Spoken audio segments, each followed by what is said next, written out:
We're back with the Metal Blade podcast. I'm Vince from Metal Blade. Who do we got here? Riley McShane from Allegion. And Ryan Williams, also from Metal Blade Records. Man, it's another week. It's another day that we all woke up. I'm pretty excited because right now in the background, I'm watching Brody Utley from Rivers of Nile do his first Twitch stream. Nice. And he's writing a song from scratch on his birthday, which is pretty cool. Today is May 6th. This episode will come out a little bit later, of course. That's a cool idea. Yeah. So, man, I've been busier than ever. There's a lot of things I've been starting to be able to knock off my plate. So I don't know. We're trying to make rough outlines for these episodes and figure out what we want to talk about. But it's also just we're kind of making this stuff up as we go, right, guys? So Ryan or Riley, what do you want to start with first here?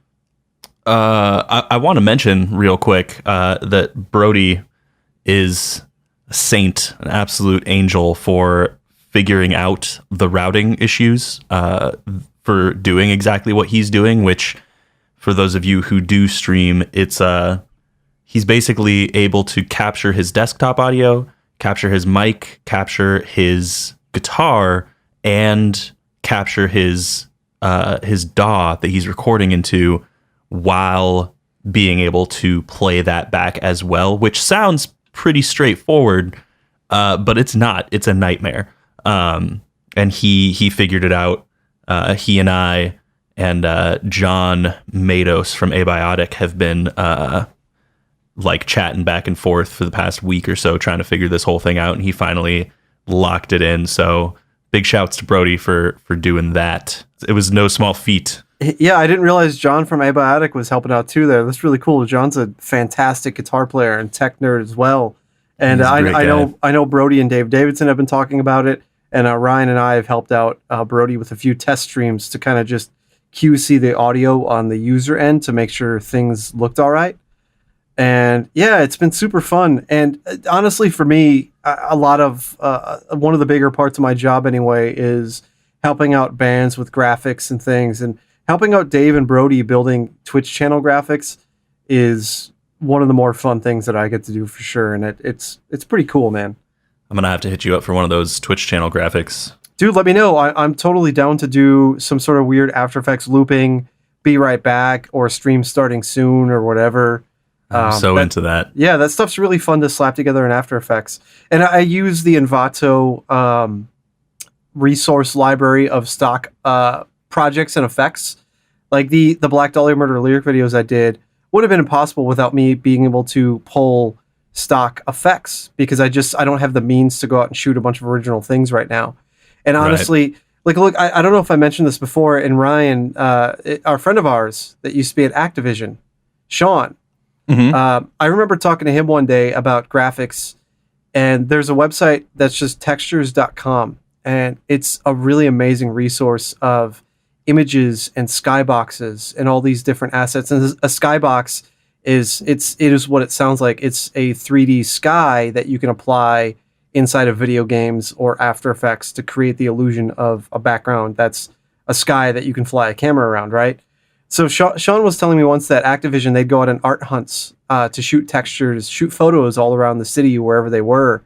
But a lot of the times they'd still end up just going to use what was on textures.com. Because it was professionally done with the correct lighting. Everything there is QC'd. So again, that's one of the reasons that I default a lot to stock video, because even if I could shoot my own video, sometimes I'm not going to do a better job than what that stock person did with that asset that's up there. So right. I don't know. And for me in After Effects, and again, this is a little bit nuts and bolts and off on a weird tangent, but I could spend the time to build a project in After Effects from scratch. I could burn 8 to 9 hours to troubleshoot and figure out how to make an effect, or I could go to Envato and spend $15 or $20, or like I have now, the yearly subscription, to get a template for After Effects that achieves what I'm kind of looking for, right, and tweak that in 45 minutes. It just doesn't make a lot of sense. I kind of think about that stuff when I'm at a scenic location or something, and I'm like trying to take a picture with my phone. I'm like, a professional photographer's probably already been here and taken a way better picture, but I'm sitting here with my cell phone trying to like get a pic, and I'm like, wait, this already exists. I could just download it. Like, what am I even doing? Yeah, I've definitely shot pictures with my phone for textures, for video work, because phone images for video work are often high res enough. But yeah, you're right. A lot of times, a professional is just going to do it in a better way. Right. So I don't know. I like being in that world and thinking about it. And I feel lazy sometimes because I'll use an After Effects template to get something done that I want to get done in the way I'd like to. It's just faster to use someone else, a much more accomplished professional's template, than dick around for an hour and a half or much longer trying to do the same thing. Totally. It's same about thing. Being efficient. Yeah. Same thing totally goes for music production. If you are using samples of any kind, it is oftentimes a lot easier to just take someone else's pre-recorded stock sample off a website like Splice or something like that and just make it your own by, adjusting the filter on it or doing whatever, kind of stuff in post. So I totally feel that. Dude, professionals are professionals, and libraries exist for reasons. Yeah. Yeah, and it can go the other way too, right? Where I've been at an Anaheim Ducks game, and there's all kinds of graphics playing on those screens at professional sporting events that announce anything. Somebody had a lot of points today, or it's this player's birthday, or we want you to get loud. And one of those graphics at a Ducks game was a videocopilot.net. This guy, Andrew Kramer, I can't remember if I've brought him up on this podcast before. He works with J.J. Abrams and Bad Robot. He did the titles for, I think, the second Star Trek movie. In any case, he's one of the best resources online for learning your way around After Effects. And once you've been to his site, you see his tutorials everywhere. And one of the places I saw it was literally at an Anaheim Ducks game. And they didn't change anything about his tutorial except for the text. And I just thought that was lazy as hell, because you can grab those tutorials, those files, and change the graphics, make them your own, twist it to your needs, and then it's unrecognizable as a tutorial. Right. But in this case, whoever was doing graphics for the Ducks just said, "Fuck it, good enough." Done. They figured no one will notice, but you were there. Yeah, but someone like me noticing, who cares, right? It doesn't really matter, but. Even at it's one of those things where you realize even at that highest level of whomever was hired by Anaheim to do their graphics is still having to save time just to get things done, because we're all, that's one of the things that I think fans might not always realize is we're trying to do the best work we can, often on really quick deadlines. Yep. So we're really trying to split the difference between quality and time. Well, go ahead. Yeah, go ahead, Riley. I was just gonna say, I was just gonna veer into the next little segment here. Go for it, man. I was ready for a segue, so I'm really glad we're on the same wavelength. See, we're getting in a routine. We're on the same wavelength, and we can't see each other. There's been a lot happening in the metal world this week. News has been pretty frequent and huge in this quarantine time, with so much going on. Off the road and against the usual grain. One thing that happened, which has happened before, is that Obscura quit. Obscura quit Obscura, the entire band. Everyone except for Stefan Kummerer, who in interviews since the split between himself and the other three members of the band, has been like, yeah, I'm not a person for compromise. So at least he's self-aware that he's not the easiest guy to work with, but super fun to chill with. Legion toured with Obscura overseas in Europe last year, and it was fantastic. Those guys were all amazing. But yeah, the whole band quit, and their old bass player joined, and that was definitely a thing that happened this week. That's crazy, man. That's a band I've been a fan of for a while, and I'm not wildly familiar with their catalog, but dude, it's so hard to keep a band together. I mean, we were just talking about Brody and Rivers, but when we signed the band, it was one of those instances where at the time it seemed as if everyone was into being in the band and touring, and you fast forward to now and they've had a ton of lineup changes. And yeah, for a band like Obscura, it's just so hard to keep momentum going when a lineup can't stay together, and it always bums me out. Yeah. I mean, sometimes lineup changes can be put. I mean, Oh yeah, they're not always speaking, negative. Speaking as a guy from a band who has like one original member, Right.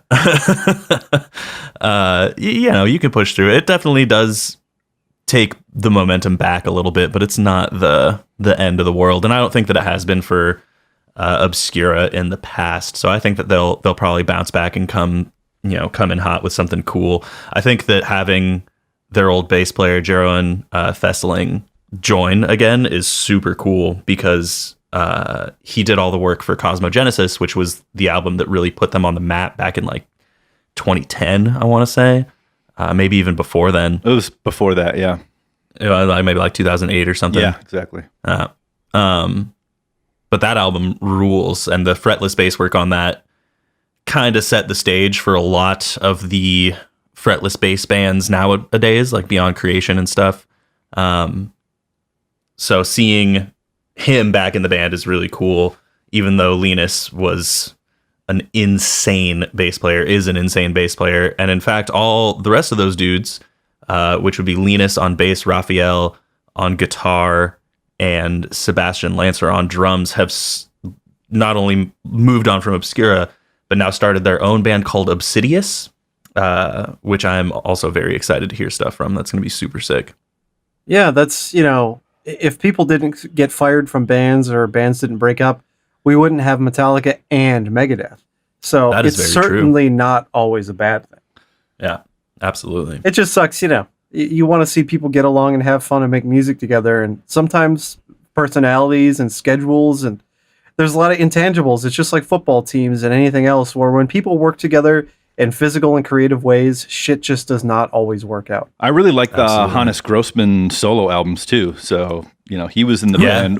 Who's that? I actually don't know that name offhand. Hannes Grossman was the original drummer for Necrophagist. He was in... Okay. Oh, yeah. He was in the Obscura around the time of the album that Riley was just mentioning. He was in the band when Harone was in the band. And yeah, we also toured with them like way back in the day in Europe. And God, man, that lineup was sick. I'm sure all their lineups have been sick, but Harone and Hannes together is like, that was crazy. But I'm sure they'll be fine. They'll pull through. Is that how you pronounce that name? I'm so bad at pronouncing. He told me European names. It was like Jerome, but like Harone. So I don't know. I probably never said it right in my life. Dude, I've talked to Inferno from Behemoth in person and asked how to pronounce his name, and I just was like, I'll call you Inferno. Yeah. Because it's Polish shit is exceptionally difficult for English speakers. His first name is something like Zbigniew. Yeah. It's like ZBN, and it's just it's a series of consonants that for an English speaker, without a ton of practice, we're not going to be able to say them properly. Yeah, exactly. My favorite thing about stage names like that is when one guy just like isn't on board. I remember back in the day, Dimmu Borgir, when Nick Barker joined that band, everybody had stage names but him. So when you would look at their lineup, it would be like Shagrath and Vortex and Galder and Nick. Yeah. Nick. Well, dude, with Behemoth, Seth is even a stage name. I mean, that Seth is an Egyptian god, if I'm not incorrect. So even Behemoth, Seth is a stage name. It just doesn't necessarily sound like it. That's funny. That's amazing. But so Bandcamp, we got to address that. They've waived their fees on their end a couple times now, and they've announced they're going to be doing that on the first Friday of every month. Nice. For how long, I'm not really sure. I think they've only announced it for a couple months upcoming, but it's really cool. So we just put out, and Riley, you might have seen this, we had a massive last-minute fire drill on the back end of Metal Blade. It soaked up a hell of a lot of time. It essentially nuked my entire last week. Getting this Kill Switch Engage Atonement 2 B-Sides for Charity release ready for YouTube and not YouTube. We did put it on YouTube on the band's channel, but Bandcamp and other DSPs. There's often a lag when we deliver to DSPs that we have to deal with before they can all consistently take it live. And Riley, I don't know how much you know about a lot of this when we deliver to digital service providers. Oh, yeah. Yeah, it takes a minute. It takes a minute, but we also want it to take a minute so we can verify that it really is going to go live on all digital service providers globally at the same time with no service providers. Just, oh no, we couldn't get it up in time. So it's on us and our distributors end that there's a few week lag time. And our distributor really kind of lets us know whether or not something's going to be up. In this case, we were able to pull favors to get it up by the end of this week, May 8th, on all DSPs, but we could obviously launch it on Bandcamp quicker. In any case, within 12 hours of that album going up on Bandcamp, it became our biggest selling release ever on Bandcamp. That's amazing. And all weekend it's been number one overall, regardless of genre or format. So, and all of that money is going to be going to charity, every dime of it, which is, it's pretty damn cool. That is super cool. Bandcamp waiving those fees not only is helping get more money to charity, but it's also helping a hell of a lot of indie artists really help pay the bills and put food on the damn table. Yeah.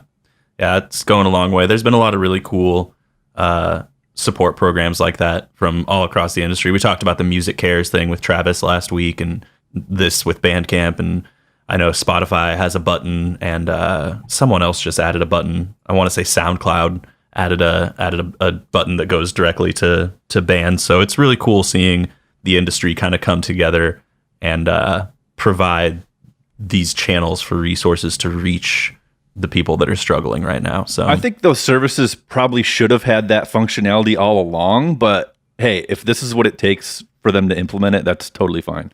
Yeah, hopefully after all the shit is done hitting the fan, they won't just rip those buttons down. Yeah, hopefully not. It'd be nice to keep those up forever. Yeah, why not? Yeah, look, I mean, how many cable providers have lifted their data caps for internet in the U.S.? Yeah, I know PayPal got rid of their transfer fees as well. Oh, yeah, well, it's that tweet format that Ross Sewage was tweeting about.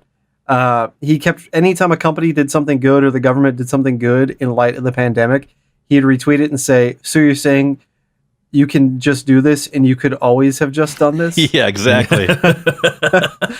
Like, internet data caps are garbage. It's just Comcast or whatever other company telling old people how the internet works, and then people like us just grabbing our hair and pulling and going, no, this is dumb.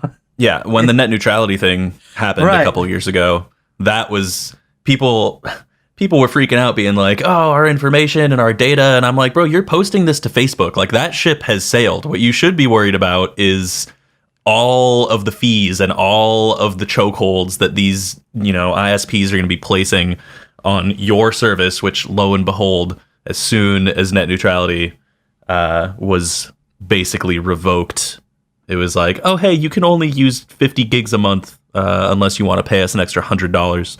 So right, it's just nickel and diming. And the thing that bums me out about music, and that's probably a bad way to phrase it, but imagine with DLCs for gaming and data caps for whatever. Imagine if Spotify said you can only play this song 5 times this month, or imagine if we said, hey, it's $10 for the first 5 songs on this record. It's going to be $5 for the next 2. And then we might keep releasing a few more down the road for a couple dollars here and there.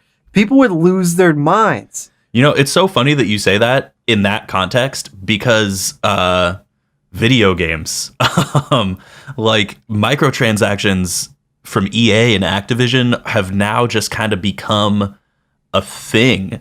And it's basically that exact format. And like, people don't like it, don't get me wrong, but they've mostly just kind of accepted that that's how it goes. Like, huge AAA publishers releasing incomplete games, and then 3 months later being like, oh, sick, here's DLC that probably should have come out with the initial launch, but you need to give us another $20 if you want to play it. Sure. And I think, I think in some cases, DLC and microtransactions really do work. Fortnite, for example, it's a free game, but you can purchase cosmetics, and I think in that case, it works fine. But yeah, there's ways cases, to do it right. There are ways to do it right. Yeah, exactly. I heard someone, an insider on the industry that will remain nameless for the sake of what I'm about to say, knows someone who runs sales for one of the biggest companies in video games, who shall also remain nameless while we're on the air. But he recalls a conversation that he had with the guy during this whole big microtransaction thing that, I don't know if you guys have kept up on that, but late last year, there was a huge thing about loot crates. Being And gambling. how loot crates are basically just like unethical. And this dude who's in charge of sales for, like I said, one of the top AAA companies, kind of guy that pulls down, 30-40 million dollars a year in personal income based off of his position, in a conversation to this other guy said, a bad system is one where you pay me for something and I give you a product. A good system is one where you pay me for something and I give you a chance. And I almost threw up in my mouth. It was, I was like, oh my God. So yeah, microtransactions can be done right, but they can also be done like that, which is disgusting. Yeah, and So- that's the thing that really bums me out. My sister has 3 kids, and I've watched her son ask for $10 to spend on a mobile WWE game to unlock, who knows? It was a loot box, and he got something he didn't want, but he said was still good. And this is a 9-year-old kid that is now into this system that is like, this is fine. And look, I think loot boxes and things they'll figure out at some point.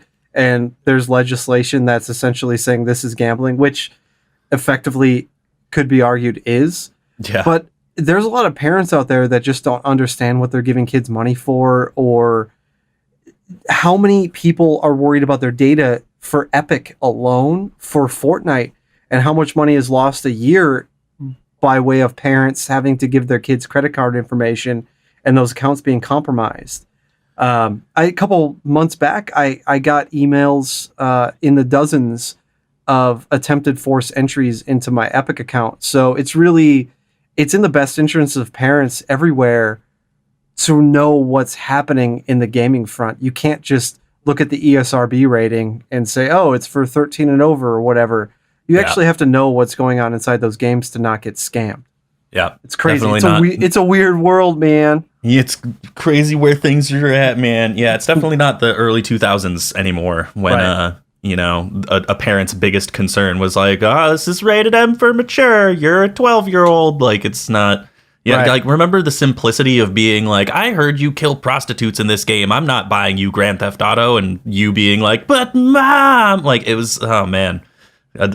A golden era that I didn't know was golden until it was gone. Dude, now you could have a game that's 100% a bunch of fluffy bunnies, but all of a sudden your parents get like a $500 credit card bill. Yeah, it's amazing. It's fucking bananas, man. And people complain about $10 a month for Spotify or something, or Apple Music. Yep. For unlimited access to anything that's essentially ever been recorded. You can't tell me that shit's not a deal. Oh, crazy. God. Dude, Well- so the other thing you brought up that we wanted to talk about in this podcast, I didn't know of until this morning, and it really bummed me out. But this is from a few days ago, and here's your sentence. Harm's Way meme breaks the internet. The Shania Twain dude. version particularly. Oh, it's I so dove good. into that this morning. Dude, Ryan, have you seen these?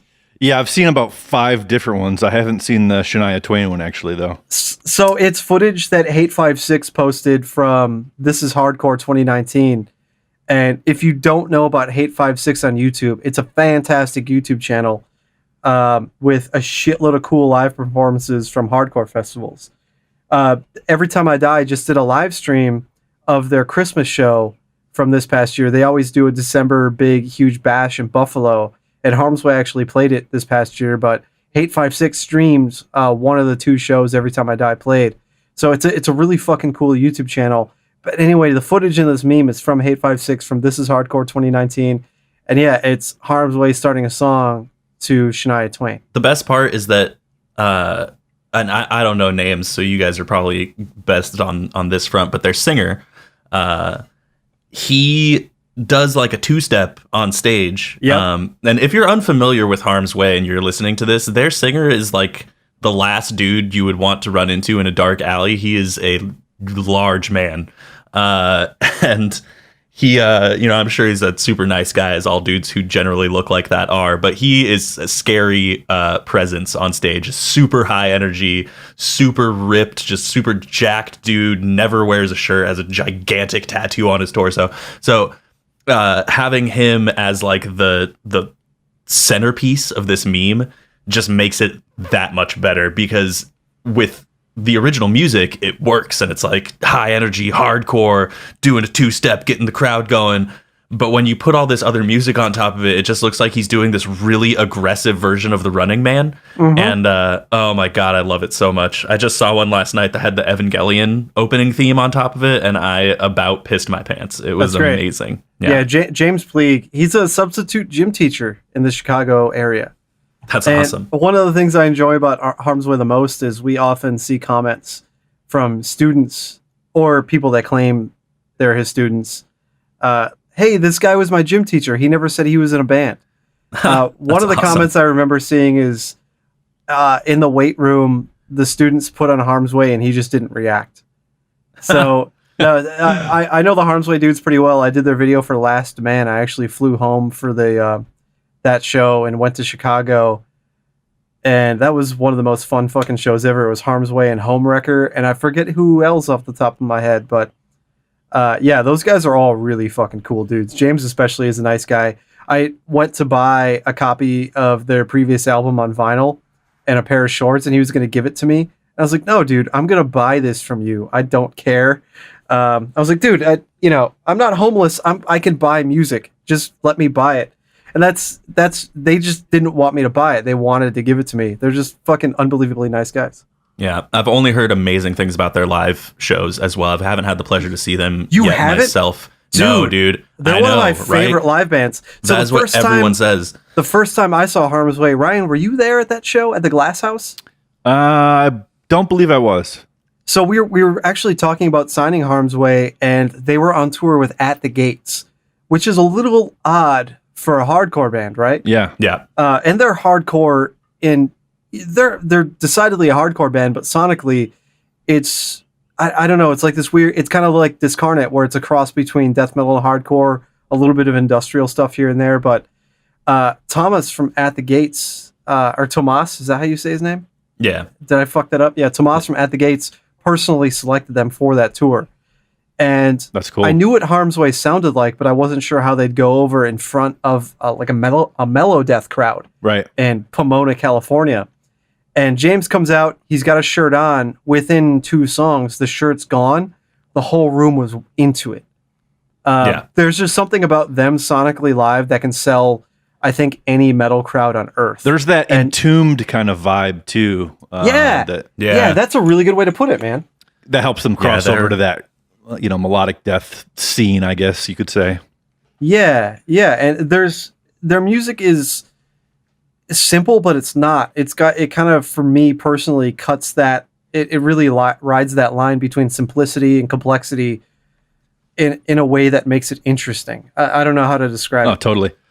Yeah, they're a super killer band. I mean, I listen to them all the time. They're a great workout band for sure. Dude, their riffs sound like they could be cut up and grilled and consumed. They seriously do. They're a beefy band, but I've never seen them live, and it's always because I've mentioned this in past pods, but being a guy in a touring band, trying to go see bands in other touring bands in the midst of tour season, never lines up. So I've never seen them, but I've only heard the best raving reviews about seeing them live and just how high energy and super sick it is. So I'm glad they're getting more recognition outside of the strictly metal hardcore scene, and that they're getting these, because some of these music, I know that Shania Twain one has almost 10 million views on Facebook, and a ton of other ones have up into the million counts, and it's it's kind of goofy being like, oh yeah, it's cool to see them get that kind of exposure from memes and shit. But at the same time, it's it's cool, man. Those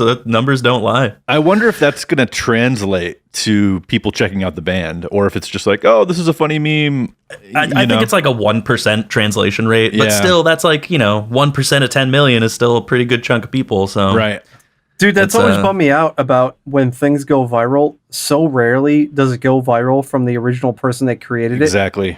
And so rarely does it go viral with the credit of whomever is in the video. And it's really easy on socials to tag people, but it just so often doesn't happen. I get tagged just about once a week in the death metal busking on the subway video. because that is still like wildly viral somehow, despite being released like last year. And yeah, I still get tagged like once a week in that video, and it is never credited. It is always just someone tagging me in the comments and then me looking at the post and being like, yeah, death metal busking, that's all it says. And then, you know, being like, yeah, that's me, that's my band, you should maybe listen to us outside of this ridiculous low quality video. It's so funny, like sometimes just for a Josh, I'll read the comments on those threads, and it's always like, this sounds like crap, this is terrible production. I'm like, bro, it is a guitar player and a singer, a screamer on a subway. Like, what are you expecting it to sound like actual grindcore? And that actually leads us into a perfect segue into our next talking point, which is Liquid Death Water released a death metal album with lyrics composed entirely of shitty comments on their product, which I think is the best thing anyone's ever done.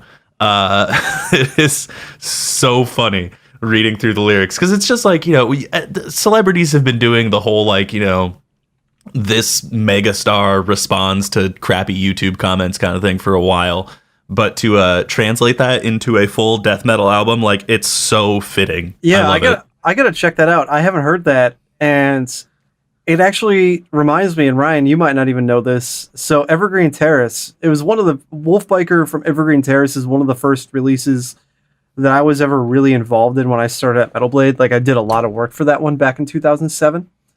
And they have a song, it was one of the singles, and it was Cheney Can't Quite Riff Like Helmet's Page Hamilton. That's the title of the song. And the reason it's called that is that that is a quote from a review for an Evergreen Terrace album. That's so good. The reviewer it was knocking the Evergreen Terrace's guitar player's abilities, I guess, his riffing abilities. So they used that in a song title, and I always thought that was pretty badass. That's great. Evergreen Terrace was like majorly formative to my my metal journey. Burned Alive by Time was given to me on a burned disc. Sorry, Metal Blade. That's great. It was given to me. We only did Wolfbiker and Almost Home. I think it's Almost Home right after that. Holy shit. Perfect then. Fuck whoever released that record. No, I'm just kidding. But Burned Alive by Time was given to me on a burned disc, strangely enough. Lots of burning going on right there. But yeah, that song, No Donnie, These Men Are Nihilists, the Big Lebowski quote, just like completely sunk its teeth into me. And, you know, I went back and listened to all their other stuff and actually bought records from them. And yeah, Evergreen Terrace was a huge part of my metal journey, going into like the hardcore metalcore part of my life as a teenager. So it's funny that you bring them up, because I have a huge soft spot for that band. When I saw them at Warped Tour that year, dude. So Ryan, you got to go back and check this out. There's a YouTube video somewhere of Evergreen Terrace live at Warped Tour, and it was me and Matt at Metal Blade, our first attempt at really trying to do video shit. Okay. And we had these little camcorders, and I can't for the life of me remember what song it was off Wolfbiker, but I'm gonna have to look it up. But in any case, that band was just unbelievably fun to work with, and Warped Tour was cool enough to just let us film. And I do remember they did a cover of Mad World, and there was a fight that broke out, and Craig Cheney actually said, "Congrats, idiots, you just got in a fight during a Tears for Fears cover." So what happened to the recording, the video that you did? It's on YouTube somewhere, but at the time it's a cool video, but at the time, for whatever reason, we didn't put it on the official Metal Blade YouTube.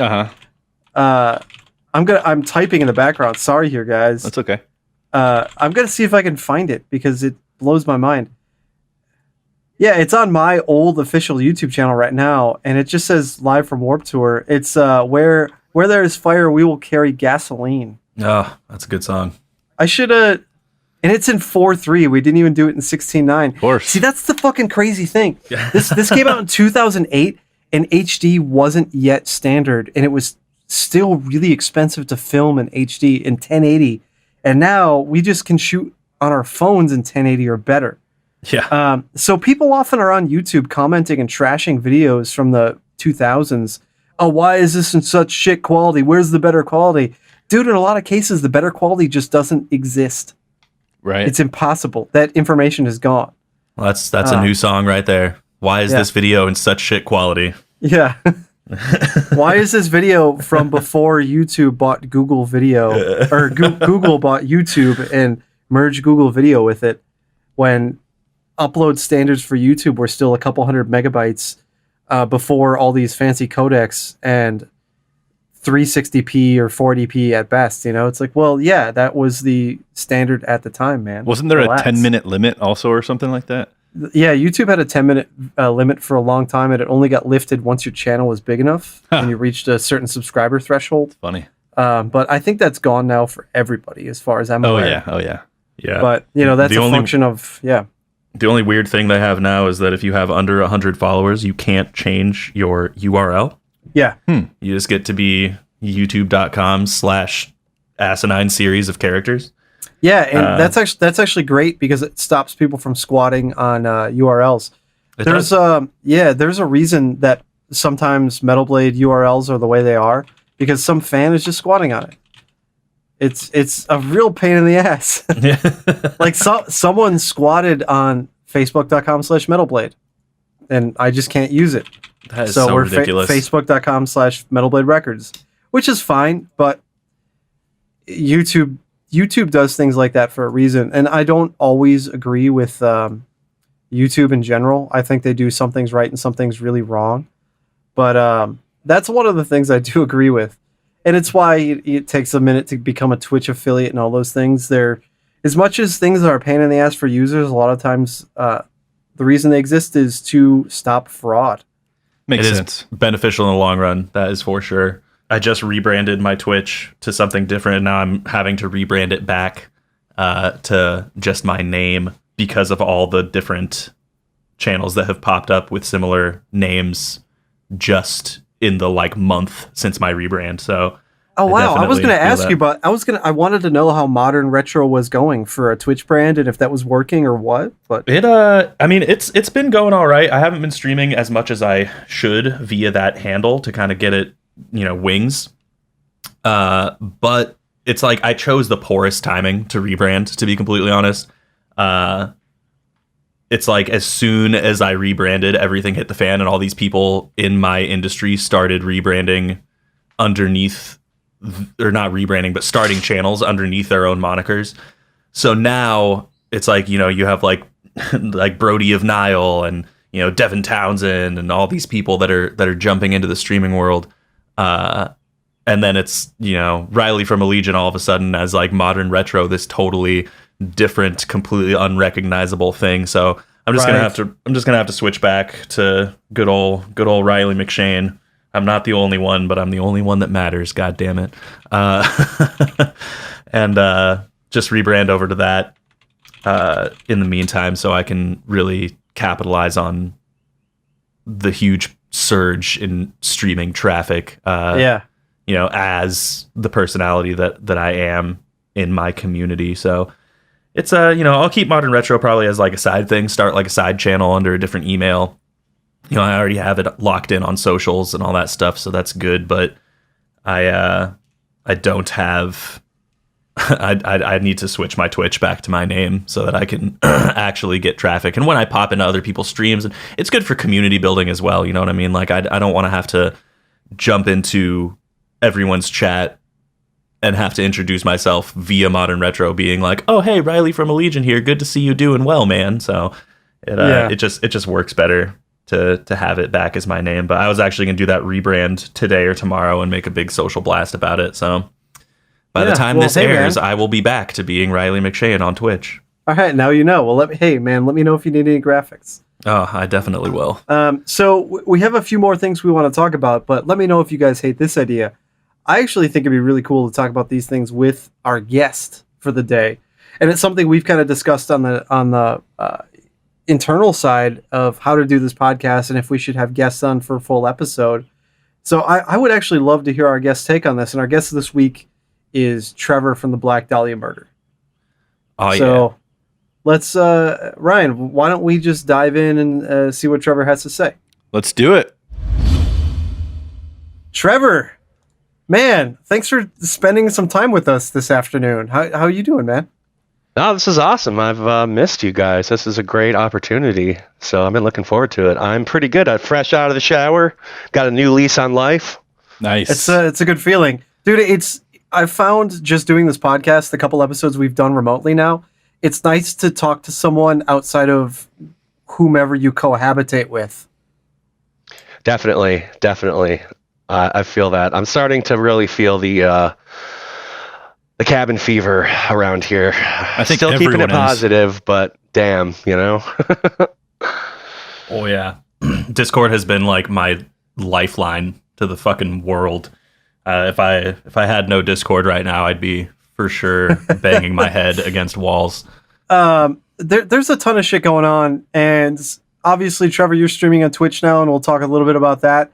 But one of the things that kind of cropped up this week that I wanted to bring up to you was that some apparently countries in Europe are doing drive-in concerts. And Ryan, you sent this to me, Right. and I'm a big fan of this guy, so I had to check it out. Marc Rebier is doing a drive-in tour of the U.S.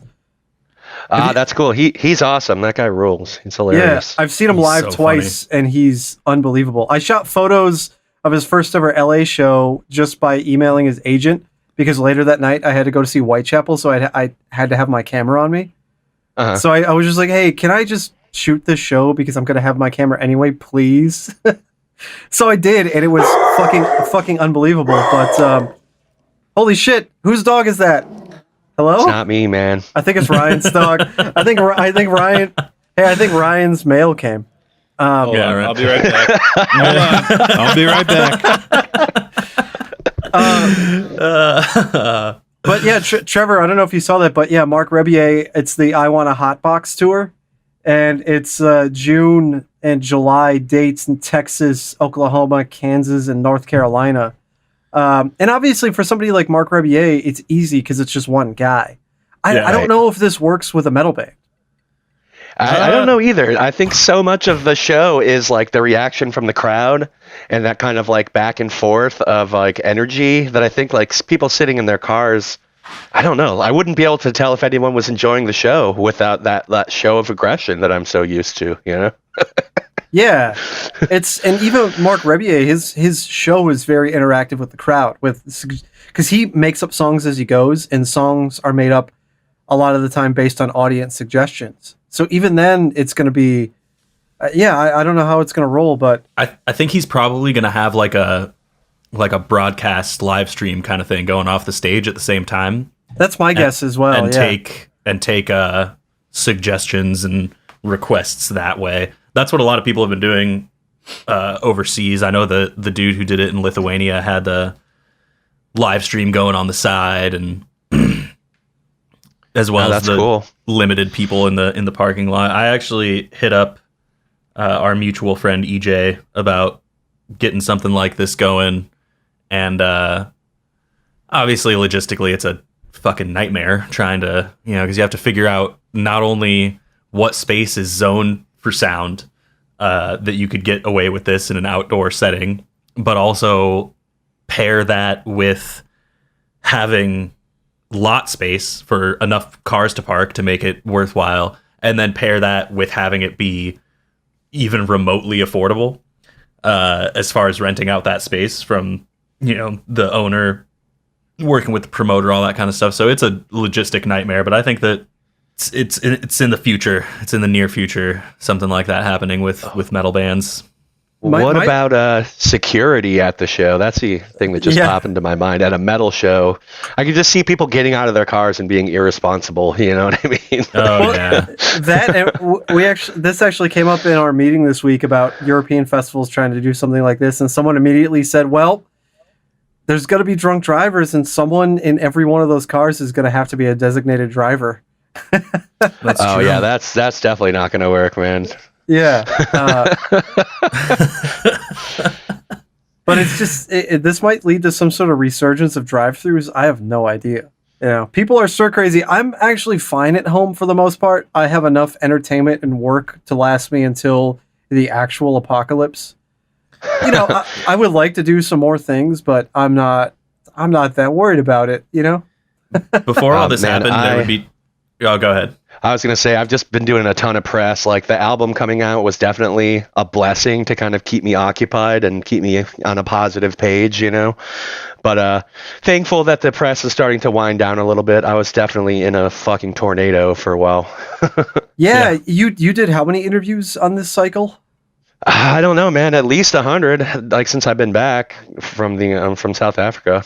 Yeah, that's fantastic, and I know that sucks. I put a lot. I've been thinking about this for a long time because the perennial complaint with artists after they've done a number of interviews is everyone asks the same questions. Not everyone, but you hear a lot of the same questions over and over again.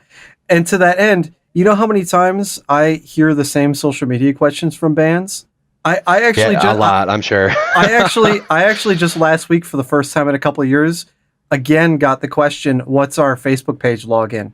Which is amazing because that's not a thing that can exist. And it had been so long since I've heard that it actually made me happy. So I really like the way you do press, and I always thought a really good example of someone that can give a hell of an interview is Dave Brocky for Odors from Gwar. Oh, for sure. Yeah, he's awesome. You guys have a lot of fun with it. So I guess I wanted to ask you if you even put any thought into your approach of answering some of the questions that have similar responses, and if you put any thought to kind of how you frame those, or do you change those over time? I feel like I don't put too much thought into it, but I find myself kind of repeating the same sentiments, over different interviews. And like I feel like I have my my Verminous program ready to go right now. Yeah. Dude, Trevor's so good at interviews that if the interviewer starts asking bad questions, he'll actually kind of like override their question with like a better answer and like ask himself the right question. It's like, it's pretty amazing. Yeah, you got to know how to do that, man. Some people are so like bad at it that like they're not going to walk away with any information really, besides like really surface level crap. So you got to kind of like just give it to them. You're great just at that. Start blabbing, dude. Start blabbing at them. I mean, I hate to compare you to like a politician, but it's almost like that, to where you'll be like, this question sucks, but let me give you an answer that's actually good to this other question anyway. Yeah, man, you got to take the reins sometimes like that. And some people are so damn good at it that you don't even notice that you're having an interview. You know what I mean? Like it just starts out of the box like a really comfortable conversation. And, I can appreciate the hell out of that. That's, it's Totally. great.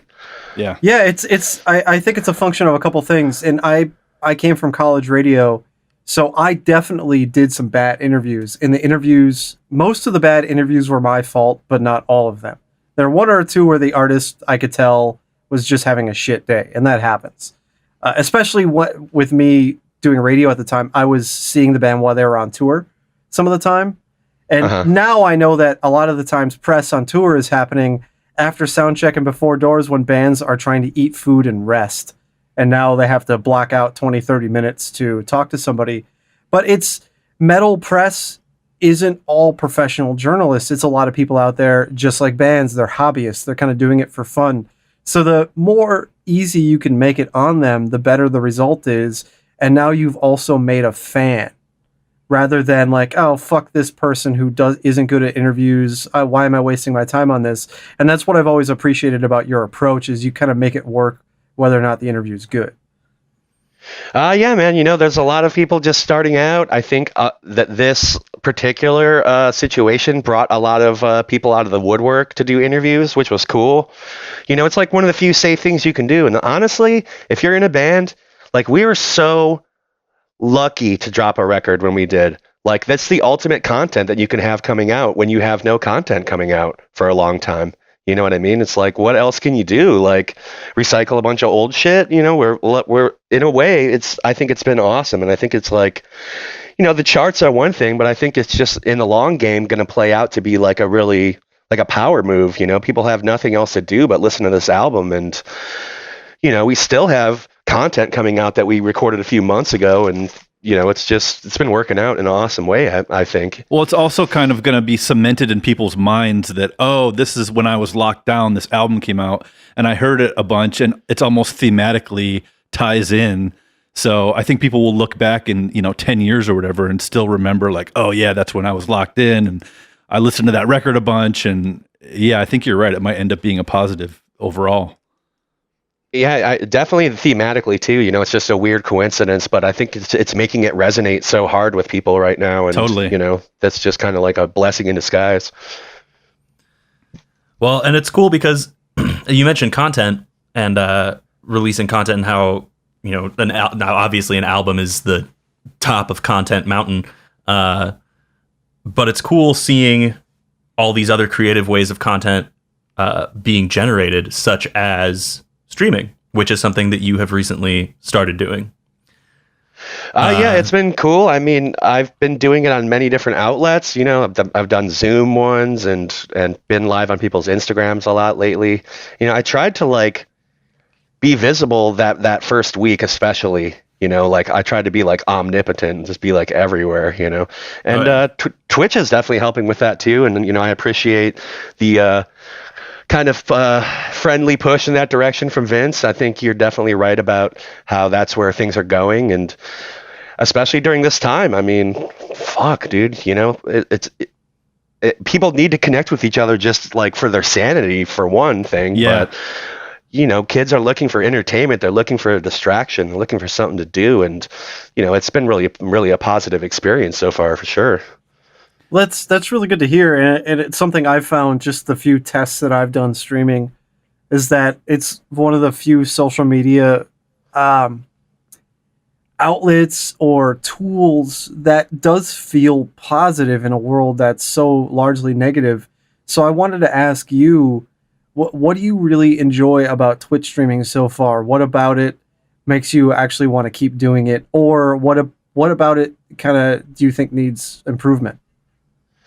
For me, it's all about the interaction, man. It's just sensing how happy the fans get to be able to reach out to me and like just have a glimpse into like maybe my day to day, or you know, I try to field as many questions as I can out there too, and it's really just seeing how happy they get about it. You know, that like drives me to want to do it, and you know, really, the only problems I'm having is like computer shit. So, I mean, I have a dedicated desktop coming to me right now. So, Oh, I'm wow. excited Nice. about that. What'd So you that's order? going to be a good move. Like a fucking, it's not like full on gaming because I don't really plan on doing any computer gaming on it necessarily. Mm-hmm. But you know, I made sure that it had like that it was going to be fast and everything, and I did some research. So. Well, that's cool. Nice. Yeah, I'm looking forward to it. Right now, I'm using my laptop that I drag all over the world. You know what I mean? And like the USB ports are kind of shot, and I have like a USB like bus plugged into it, and that like turns off every once in a while, and like it's just all kinds of little things that drive me fucking apeshit. Yeah.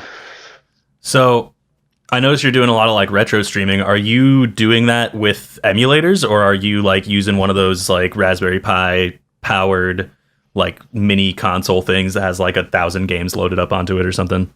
I'm using an analog NT, which is like made out of an actual Nintendo's guts, but I am emulating with a like a cartridge that has ROMs on it, like a EverDrive Nate, and yeah, I ended up selling off a lot of my Nintendo games a while back to get this system actually. But I love streaming with it. It looks fucking amazing on, you know, the pixels look great. And I ended up buying their, they did a Super Nintendo and a Genesis. And like, it's not like when you buy a Retron where it's just emulating, you know what I mean? Like it's actual hardware, Right. which is cool. Yeah. Yeah, that's super sick. I every time I've streamed retro games, it's been with emulation. But I've recently been looking into getting like EverDrive kind of stuff just to pop it through, you know, HDMI, hit it into that capture card, and then use it that way. It's just that like native feel, like, you know, it's silly stuff that you wouldn't think you would miss about playing on the old school hardware, but like, you know, like the like cartridge overload when like you hit a scene that has tons of animation and the whole thing just like slows down. You know, Oh yeah, you Mega don't Man, get that. dude. Yeah, dude, Mega Man for sure, all over Mega Man X. But you don't really get that when you're emulating, because you're running it through a computer that has got so much more processing power than a Super Nintendo. So it's it's kind of like it's almost like takes the magic away when everything is so smooth and crispy. So yeah, I feel that, dude. I like to keep it very authentic, and yeah. Nintendo's just like this weird security blanket for me, kind of. Like, I've always loved it, even when the other systems came out and kind of like stole the thunder away, like the 16-bit era started and beyond that. I just always came back to it, and like, it's like being back with my childhood babysitter, and I don't know why I want to do that, but I. Yeah, dude, I'm the same way with Sega stuff. God, the story of Sega is like a Shakespearean level tragedy in game history. Like how they went from being like top competitor to just making critical error after critical error until they were like, well, we have no more money. But luckily Nintendo came around. But yeah, I'm the same way with Sega stuff. Every time I pop open, God, dude, that opening screen for Sonic the Hedgehog 2 where he like runs back and forth and the fucking Sega like is just fucking makes a tear come to your eye. Oh, dude, it's so good. It's so good. Yeah, seriously. And Trevor, the one thing I wanted to mention too is, dude, so many NES games are some of the most difficult games ever made, from an era where people were really, really just learning how to make games. Yep. And one of the things that I've been doing a lot of is watching speedruns of old games on YouTube and Twitch. A lot. I've been doing that more. I've finished an 8-hour speedrun of Final Fantasy VII, and I'm currently watching a 7-hour speedrun of Final Fantasy VI on SNES on YouTube just over time. When you're playing, because you've been actually fucking completing games on Twitch, which I think is a really cool thing to do rather than just flying around. Are you picking games that you know you can beat, or how are you doing that? So far, yeah. I feel like I'm still getting my legs with like performing in front of people, especially action games. Like, if I'm by myself and I'm playing, I'm like, all right, sweet, I'm ripping it up. Here I go. Then I go live, and it's like, I feel the eyes of the world on me, dude, and the pressure. Yeah. And so yeah, I've been trying to aim for games that like I know I can beat or that I've been close to so far. And I kind of flirting with going back to a role-playing game because it gave me the ability to chat more and like read the chat with the kids. Right. You know what I mean? And have a more like kind of interactive experience, because I'm not like, really focused on like jumping 1,000 platforms or whatever. So, doing Final Fantasy as like the first main game I did was kind of a learning experience in that regard, so. Yeah, but there's definitely a dick ton of role-playing games I'd love to finish. And I look at it as like I'm being held to like have to do it, whereas so many role-playing games I've fallen off of over time. Like if you take a week away from your role-playing game from Super Nintendo, it's like good fucking luck knowing where you were going or what you were doing, or you know what I mean? Like they don't like, there's no helpful like way to like archive what you're just doing like there kind of is now in games. There's no quest log or map icon telling you exactly where to go. That's what I really enjoyed about your Final Fantasy 1 run, and the parts I did watch is I never played Final Fantasy for NES as a kid. In the NES era, I don't think I was even aware of it. I wasn't really aware until Final Fantasy 3 for SNES. And for you to beat Final Fantasy 1 with all warriors, the Brothers Unk, is that some sort of challenge for the game that you knew about, or did you just want to do that? Because that's the other thing about speedruns is they often have some sort of criteria where you beat it in a certain way. I just thought like, well, I'd done parties with 3 fighters before, and I thought it was cool. I feel like a lot of the parties are kind of like a waste. A lot of the different members you can pick. Like the thief doesn't steal, so what's the fucking point? He's like a fighter that can't use tough weapons, and like by default, a few of the guys you can choose are kind of like a waste like that. So I ended up making parties with 3 warriors for a long time, and then I thought, it'll probably be an immense challenge to try to beat this game with no magic, and like to have it where your guys die in a dungeon and you can't bring them back by any means whatsoever, and you just have to bolt pretty much every time. And like the only source of healing is like the OG healing potion that's 30 hit points. There's no better ones, like it. And you can only hold 99 of those at a time. So it was like, it was a challenge, but I knew my way around the game enough to where I thought I could do it. And yeah, it was fun. It was definitely fun playing with a sort of handicap in a way. Yeah, and what you say about chat too, I've been watching Dark Souls 3 speedrunners for some time. There's one Squilla Killa on Twitch and YouTube, and he's often doing speedruns of Dark Souls 3, which is one of the more difficult games ever made, and actively chatting with people as he's going for personal best and world record times. And that's always intense. That's always blown my mind that in the middle of a boss fight, he's still kind of addressing what he's doing. So I don't know, I think one of the things that's really challenging for bands, especially developing bands, is you have to get good at doing interviews. It's just part of the gig, right? And one of the powerful things about Twitch is you kind of talk at your own, just of your own volition and on your own terms. And I think it helps really really mold that skill set. Does that make any sense, or am I insane? Oh, definitely. I feel like I was in a way, like prepared for Twitch because I'm so used to doing interviews and kind of, talking to strangers and stuff like that at this rate. And so in a way, I think, at least I already had my TV voice ready to go, Right. So what game is next that you really want to tackle and beat? Have you thought about it? Yeah, there's a few. I'm kind of, I'm trying to figure out if I'm going to do another role-playing game over the course of a few days. Maybe Crystalis. That's been on my mind. I love that game. Yeah, I never beat that one. Yeah. I beat that as a kid. It's hard as fuck. Very cool game, though. Kind of like a precursor to, like, all those Zelda clones that would come out on Super NES, Mm-hmm. But I thought about doing Dragon Quest 1, Dragon Warrior 1, another one of my favorite games. That was really the first Nintendo role-playing game I ever played, and it preceded me playing D&D, and it was like my first taste of any kind of role-playing in life, and that like lit the way for me.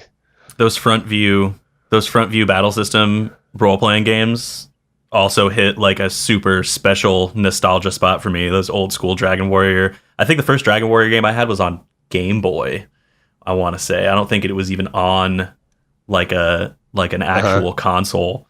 And up until then, I'd only played side view turn-based, right? So then all of a sudden being like, oh, okay, cool, a battle is starting. And then I'm like staring at this like weird pixel of the enemy in the face. I'm like, what the hell is happening? It totally blew my mind.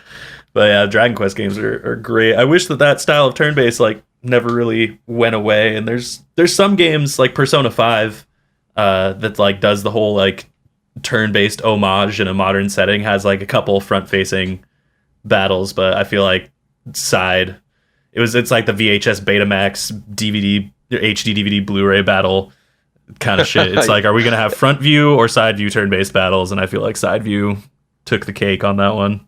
Yeah, I think Earthbound is front view as well. Yeah. So I did want to ask, did you ever play, and do you ever want to try to beat the first Turtles game for NES? Oh. That motherfucker. Oh man, there was a few times where I did really, really fucking good, and I was in like the 6th or 7th level, like well past that fucking damn part that really sucks. Mm-hmm. And so I have been thinking about that, but yeah, I'm gonna have to get my nerves right a little bit for that. There's a lot of platforming and shit in that one. Yeah, that's another one I've watched speedruns for, and when you watch someone that has an intense level of practice, it really makes you feel like an idiot. Right? Oh, for sure. Like, there's definitely like just certain things you can do, like to that if you find out if they're very helpful. Like when you're up on the platform and you use Donatello because he has the reach that none of the other guys have. Yeah, you can like hit stuff in the head. It's just Donatello cool shit can Donatello can also attack creatures behind him if you learn how to swing properly and shit. That's rad. That's rad. He's by far the most powerful guy in the game, I feel like. Yeah, and it's also that is one of the best episodes of The Angry Video Game Nerd is when he does NES Turtles. If you haven't seen that, I'm not sure if I've seen that one. I've seen I think the bulk of the episodes, but I'm not sure if I've seen that. But that dude rules for sure. Yeah, the NES Turtles episode is a classic. It's one of the better ones out there. Definitely check that out. There's a part where he's talking about the platforming, and trying to make this jump that seems impossible. You don't have the clearance, but it's just one little block. And then when he figures out you don't jump, you just walk over it. And he's like, you can walk over it? You can just fucking walk over it? He's like spitting out his Rolling Rock. It's great. Yeah, that guy's a fucking card, man. He's awesome. Oh man, I feel like even in Turtles in Time, Donatello was like the prime choice. I grew up with a lot of Leonardo fans when it comes to Turtles in Time, and I don't know, man. I just don't understand how you could like prioritize anything above that gigantic hitbox range that Donatello has with his fucking staff. Oh yeah, for sure, dude. Yeah, that's one of the things we do talk about on the podcast or video games, just because what else are we all doing right now outside of trying to exercise a little bit at home and go shopping every once in a while, you know? Word, man. Even I've been exercising at home, so this is the apocalypse for sure. Oh, it's fucking awesome. So I don't know. We're just kind of riffing, fucking around here. I just want to ask you, because I really enjoy the Black Dahlia Murders lyrics. I think you've probably got some of the most interesting lyrics in death metal. And when I've done the couple lyric videos for you guys and videos in general, I can actually, while I'm timing all the words, I can see the shapes and I can visually actually see how the words are spaced out over time. So I can kind of see the cadence of how all the words flow. And it's really neat. How much do you read books? Almost never, dude, honestly. Really? You write as if you read all the time. Dude. Some of those turns of phrases are Eric Rutain, Hate Eternal levels of Old English kind of things. So what's your background in that? I know you talked about it before, but I don't remember much of it. I think it's a lot of Shakespeare in school, which at the time I didn't appreciate at all. Like, all I wanted to do was like get through school. You know what I mean? Like, I wasn't entirely applying myself really in retrospect. And before I was on Prozac, I just couldn't read and retain anything, dude. For real, I just couldn't. Brutal. But yeah, I think like that kind of old timey language is definitely like trickled down from Shakespeare, for sure. That's super interesting. Shakespeare, I remember in high school, I took a Shakespeare English class in high school, and I remember really enjoying it. Because I think he did have a lot of really interesting turns of phrases. And just like the King James Bible, Shakespeare is responsible for a lot of common sayings and turns of phrases in the English language. So it's really worth kind of absorbing some of that. Just, I don't know, to be a better fucking human being, right? I mean, you know, it's Shakespeare's one of those things where it's like almost tropey to be like, oh yeah, I read a bunch of Shakespeare, but it's like fucking kind of necessary. Like, there's a reason they teach that shit in school. Like, it's so helpful in developing like a halfway decent understanding of how the English language can be used, and like how, you know, I remember learning about the iambic pentameter that Shakespeare like really drove home in his writing when I was like a freshman in high school, and being like, you can do that with words? That's crazy. Like, it was it blew my mind. But yeah, I think Shakespeare is definitely important. I'm a big Shakespeare nerd myself. I've read all that shit. And I mean, a lot of the authors from that time, not necessarily that time, but a lot of the authors in that style, you know, like John Milton is another one. That obviously, being a metal kid growing up, I was like, hell yeah, bro, Paradise Lost. But super fucking good writer, and his use of the English language is also absolutely phenomenal. Yeah, look, if old writing wasn't important, Metallica wouldn't have songs in the 80s referencing H.P. Lovecraft, right? Like, or Hemingway, yeah, for sure. Right? Fucking For Whom the Bell Tolls. Yeah, and the thing that I enjoy so much, Trevor, and I know I'm buttering you up a little bit, and I really don't care. So many metal bands, and so many bands in general, really struggle with lyrics. They're often the final thing done for the record, and it's not that people don't care about lyrics, but a lot of them suck. Yeah, there's a lot of shitty lyrics out there. There's a lot of shitty lyrics out there. So it's really, I find it personally difficult, and I'm really inspired by people that do come up with interesting turns of phrases and cool concepts. Because Removal of the Oaken Stake is a song about vampires, but it's kind of like Death Rage, that band from Italy on Metal Blade. They wrote a song called My Green Neighbor that's about zombies, but it's about zombies from the perspective of why are they still popular as a popular culture trope. So I don't know. Is there anything, I guess I'm trying to get out of you, like, is there anything in your everyday life that you draw for inspiration to come up with crazy turns of phrases and song concepts? Really, a lot of it is like topic wise. It's just looking to the past of metal and, kind of seeing our band as being like a gateway band for a lot of young kids. I try to really stay the course for what I guess like cliche topics in metal people would say, but for me, it's just like so much. What I like about metal is just the tradition. You know what I mean? So it's always werewolves and zombies and, vampires.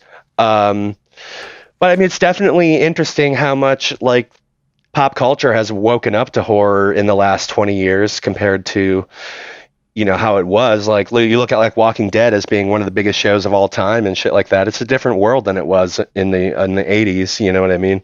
In that regard. But, yeah, I don't know. I like to write. I like words. I like language. I listen to the way people speak. And when I do read, I definitely take away from that too. But I look at lyrics too. I really like lyrics. I'm flattered by what you said about me being a good lyricist. That means a lot. I put a lot of work into it. I sit with the song for a long, long time, and I just kind of just memorize the kind of story arc of like the different feels in the song. And, I'll start with the chorus usually now, because I feel like that's really the important thing you want to build the song around and really like the point you're trying to drive home. Mm-hmm. So I'll kind of start with that. And I'll listen to the song a zillion times, and I will record myself onto my phone, just kind of like baby talking some patterns along to it. Sometimes they'll be real words, sometimes they won't. It's usually nothing I end up keeping, but just the cadences kind of, and I'll make a bunch of different versions of it, and sometimes I'll like Frankenstein a bunch of them together to get like the end result that I want, and then I'll start like pounding the lyrics out and making them kind of fit into the like story arc and stuff. And like there's a climax in every song musically, and I try to recognize it and be there lyrically right with it. You know what I mean? Like, so it just comes to this real boil, and it has like a synchronicity between the lyrics and the, it's not like I just wrote the lyrics like while I was taking a dump and then threw them on the song. You know what I mean? Like, but instead like really try to write it around the roller coaster ride, you know what I mean? And try to enhance things. And, It's hard. It's a weird format to work in a 3-minute song and to have a story, you know what I mean? But I'm kind of like in a weird way used to it. I mean, we've done it so many times now, but I find it challenging to try to write for other bands. And there's been many people that have invited me to be a part of side projects and stuff like that. And I always start out really optimistic with it. But then when I sit down and try to like get myself into the song, like it just doesn't happen in the same way. And I don't know. I just don't have the same, like, I don't know. It's weird. It's hard to explain. I'm like intimidated by it in a way. I totally feel that. I am like right there with you on that front. I've been getting hit up myself a lot for, guest spots and stuff like that, especially in this downtime now that everybody has like time to finish their projects. It's so weird. It's like I've gotten so into the habit of writing for Allegiant songs or for Continuum songs, and like having that just method that I almost like default to, that when someone presents me with this totally unfamiliar song structure or totally just different style than what I'm used to, I almost just like freeze up in my creative process. It makes me feel like an infant, dude. Right? It's the same thing. I go into it super optimistic. I'm just like, oh, dude, this will be totally easy. Like I can knock this out. Like I've got all these ideas that I can't use because none of my projects are writing right now. And then I'll like listen to the first 30 seconds and be like, well, this sucks. Like I'm terrible at this. When did this happen? So yeah, I feel you, man. It's weird. Trying to like break out of that creative box. I was just going to say, I have a question for both of you lyricists. Have either of you read the lyrics to Shai Hulud's Reach Beyond the Sun album? Yeah, but it was a while ago. So Trevor, while Matt Fox was recording that Shai Hulud album, he actually was staying with Kelly and I when we lived together back in the Valley years ago. And he would run lyrics by me and say, "Is this good?" And he'd read it, and I'm like, "Well, it sounds like one of the coolest lines of lyrics I've ever heard in my life. That's insane. Why would you change that?" So if you haven't checked out Shai Hulud's lyrics, Matt Fox is one of those other guys that I feel like is a pretty tremendous wordsmith. He has lyrics like "mean spirits breathing befoul the air, and it's foolish to think the adder benign." All these just really interesting turns of phrases. And what I think is important about good lyrics is it gives fans more to latch on to. And the people that want to put the time in to learn about the band are rewarded with something a little bit more than like "Zombies ate my face." And that's actually what I also enjoy about Cannibal Corpse. As they age, they're still coming up with cool ways for people to die. Encased in concrete, followed home then killed. I love "followed home then killed" because it's so fucking literal. Yeah, that's amazing, dude. That's so good. Who else could make a song like that work, right? I definitely like Matt Fox's lyrics. I haven't checked out that album in particular, but I do remember some Shai Hulud stuff really resonating with me. And I remember that song from the second full length that was about like storytellers, like people, like authors. "Let us at last praise the colonizers of dreams" or something like that. That was a really cool song, really cool concept. Yeah, he's one of my favorite humans on earth. Over email, he would always refer to me as a female name. He would often just say, "Hey, Mildred," or something. It's great. Dorothy was another one. He's super nice, dude, for sure. Yeah, he's the shit. I haven't heard from him in a minute, and that bums me out. But yeah, man, I don't know. Life is fucking weird right now, and I'm glad we have a new Black Dahlia Murder album to listen to. I was actually listening to Verminous last night and reading along with the lyrics just to kind of get prepared for today. And I also agree that your writing is super sick on this album. But one thing I did want to ask you about, and tell me, maybe I'm crazy, but it almost seems to me like you have this new like mid-range voice that you're using more often. Is that something that I'm hearing, or am I off? Oh, for sure. I mean, I've tried to like not be as screechy with my like overall high voice. Yeah, like I've been kind of moving that way over the years, but I did actually do what I would consider to be like a new voice on a few songs in this record. I really the like second it. song, for example, I did like a more like, I was very At the Gates. I had At the Gates in mind and Tampa in mind. And then I did like another kind of voice for the Wereworm's Feast. That one I kind of had King Diamond's like, not the high vocals that he does, but that like real bitchy, like ghouly man voice. Bitchy, he's like, yeah. He's like sneering all the time. Yeah. I really like it. I think it really adds a cool another layer. Thanks, man. Thanks a lot. Brandon seemed pretty excited about it when we were tracking it. He's like, anything we can do to give these songs, their own personality, like, is a plus. You know what I mean? So, like, totally. Cool. Well, I just want to say good job. Thanks. I appreciate the kind words from you guys. It means a lot. Yeah. Yeah, and thank you guys. You're making me blush over here. Well, I mean, you do good work, and clearly it shows with how well Verminous did and charted, and so much of that is just a testament to the quality of what you're doing, plus the insanity of how on top of new things Black Dahlia Murder fans are, and they're on top of things at a level that I've never seen in any other band ever. Things start to sell out before we get press releases out, because fans notice that the product went live in the store. Because before we send out a press release, the products have to go live in the web store first, right? We can't blast out a press release to thousands of people without stuff live. But the Blast Fiends are tremendous maniacs of the highest order. I don't know what's your vibe on that, because that's nothing you guys created. That's completely fans making that happen.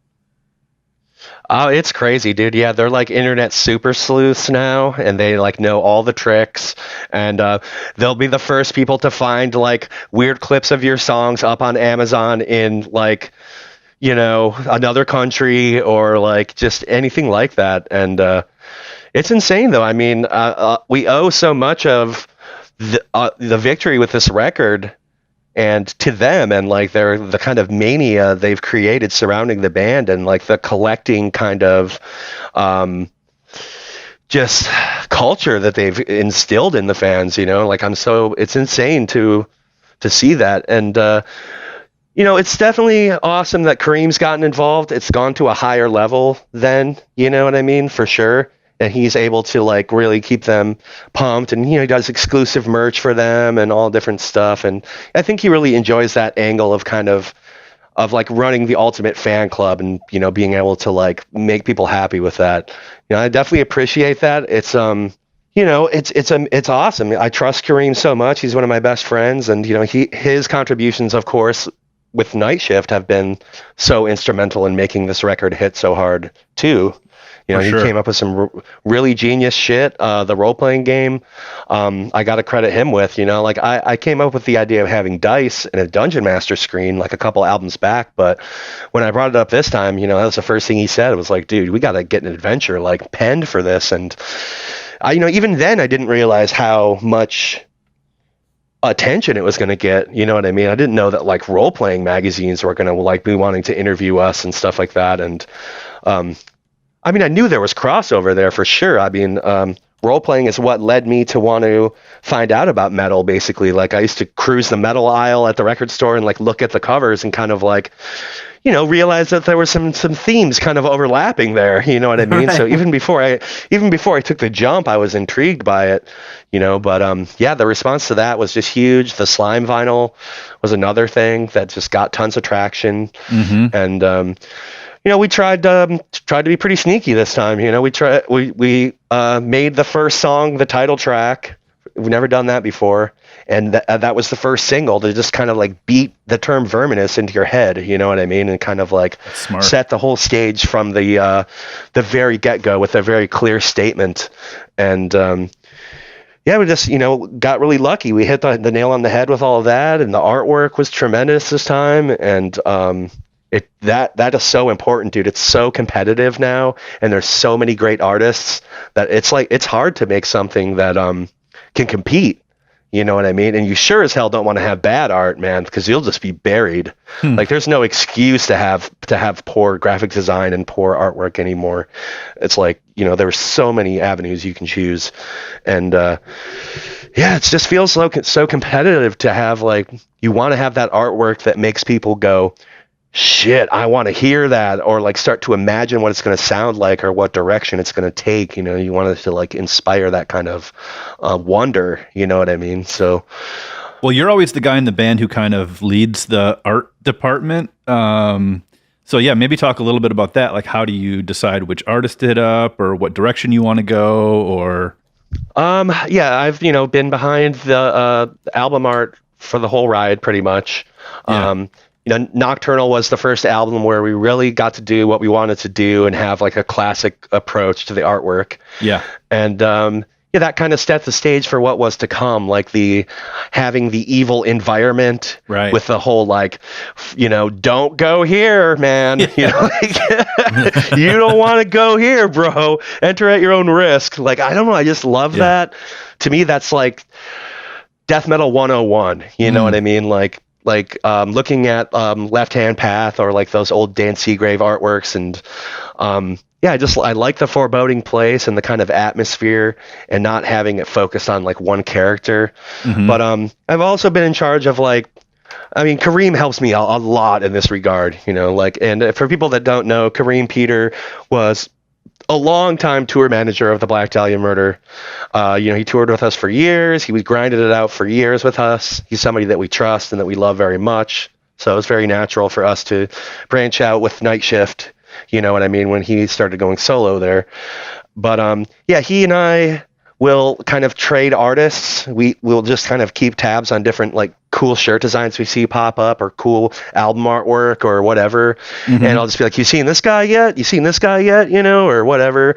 And he does the same thing for us pretty much. He's brought Nice. a lot of great people to me that I had no idea about. And, you know, I think that he digs on different avenues than I do kind of Right. too. Like he's more in that comic book world, I think, which crosses Yes. over a lot. He finds like cool comic book artists and, you know, and we try to appeal to everybody with our merch. You know, I feel like there's some people that still want those super neon, you know, 2009 kind of Black Dahlia murder designs. And there's people that want like more serious kind of stuff. And, you know, we try to appeal to everybody in the same way that we've, you know, addressed that we're a misfit band and we appeal to all different kinds of people that like heavy music. You know, like I see in the crowd, I see every walk of fan, you know, punks and hardcore kids and true metal guys with long hair and then Right.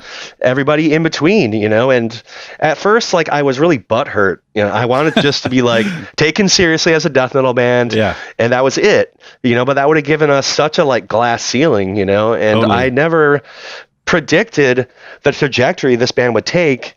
And I think the real turning point was when Metal Blade put us on Ozfest. And that was such an eye opener. Like I never thought we'd be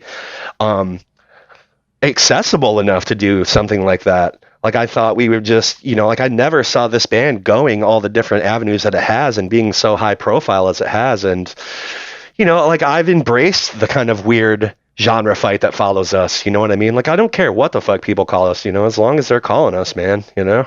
I remember Kelly, who used to be the publicist at Metal Blade, talking about the early parts of Black Dahlia and the way she'd have to pitch press at the time. Because at the time, like death metal just didn't play, like editors just wouldn't respond. So she kind of had to almost like tell people, oh yeah, this is a young, new, up and coming like death metal, metalcore band. I don't know what exact word she used. But that kind of like followed you guys for a minute that you were a metalcore band when it really was never the case. But I don't even think it's so much like how Kelly had to pitch it to press more than it was just the fact that at the time you guys all had short hair and clothes that fit and were young. It was more, I feel like metalcore was a label that got slapped on people based on imagery more than it did sonics. Does that make any sense? Oh, for sure. You know, and we did have a lot of elements that the metalcore scene was taking to, you know what I mean? Like Swedish riffs were fucking everywhere, you know, Yeah. and that Ozfest push was what started to see us getting in magazines all the time, and we'd be in magazines next to Unearth and next to As I Lay Dying, and you know, then when deathcore started to kind of take prominence, I think we were pushed into that kind of like vocally because they had the high and low vocals that were very prominent in deathcore, and you know, murderous themes and blah blah blah. But I never felt like we had much alignment musically with deathcore. Really, I felt like it was always kind of like a way dumbed down version of what we were attempting to do. You know, but the ability for us to like kind of get fans from both different scenes and to be called that during it was the good part that like played out into us like being where we are now, you know what I mean? And you know, we thought long term from the get-go. We wanted to, you know, we really looked to Cannibal Corpse, and you know, if Cannibal Corpse can survive the end of the 90s when, you know, extreme metal was in sort of a lull in popularity, and you know, he had earache like making Genkos and putting out industrial music, and like all kinds of weird shit was happening at the end of the 90s there, you know what I mean? So like if they could survive that, then that was kind of like the model for us, you know what I mean? To hopefully, you know, think long term and I don't know, just kind of like not really think about the trends, just think about what we're doing, and you know, and yeah, I don't know, man. Just Cannibal Corpse is definitely like an institution, you know, a definite great band to look at in that regard. Yeah, and I think a lot of the early 2000s to mid 2000s, you had As I Lay Dying, Unearth, Every Time I Die, Lamb of God, all these bands that now are kind of some of the bigger bands around, all just touring and trying to make it work. And a lot of those scenes were just a function of who is out there touring and can tour together and what managers and booking agents actually just have conversations. And that's something I always try to like relay to fans as much as I can, is that touring is a function of bands wanting to put together cool lineups, but also managers and booking agents just working with people that they know they can trust, right? Like, for sure. That's a big part of it. People have no idea how much work goes into assembling a tour, and they really don't know the ego part of it, and how like people get insulted when you don't throw out enough money for them, or there's a million ways for bands to get insulted, or it's real touchy, you know what I mean, assembling a tour. Every tour we've ever put together was version Z of the lineup. Right. It never works out right out of the gate. You never get all the bands you dreamt of getting, and just the kind of like tug of war behind the scenes that it takes to make this all work. Like, kids don't understand that, you know, they just have no insight into that world at all. Yeah. And it's when your booking agent puts together that lineup, it's on them to take that lineup to talent buyers at clubs in New York and Fargo or other cities, and saying, hey, these are the bands, this is how much money we need to make this work. And they can either route the tour and make that work, or it falls apart because promoters don't want to pay, right? So it's a balancing act of who you can get on the lineup that financially makes sense without a ticket price that's so much that no one's going to go. Yeah, that's a thing that's really hard to balance, man. It's hard to like sometimes get bands to be a little modest in that regard, and to make like the whole package work better by having a cheaper ticket, you know. It's hard, man. It's that tug of war again, you know. Yeah, and bands, we found that bands that take chances for cool lineups, you know, a common story inside of Metal Blade is that tours like Sounds of the Underground were successful because bands took pay cuts to make it work. And Amon Amarth and Cannibal Corpse specifically really benefited a lot from breaking out of their usual couple hundred person a night headlining club scene to play in a parking lot in front of a few thousand people. They had to take a pay cut, but long term.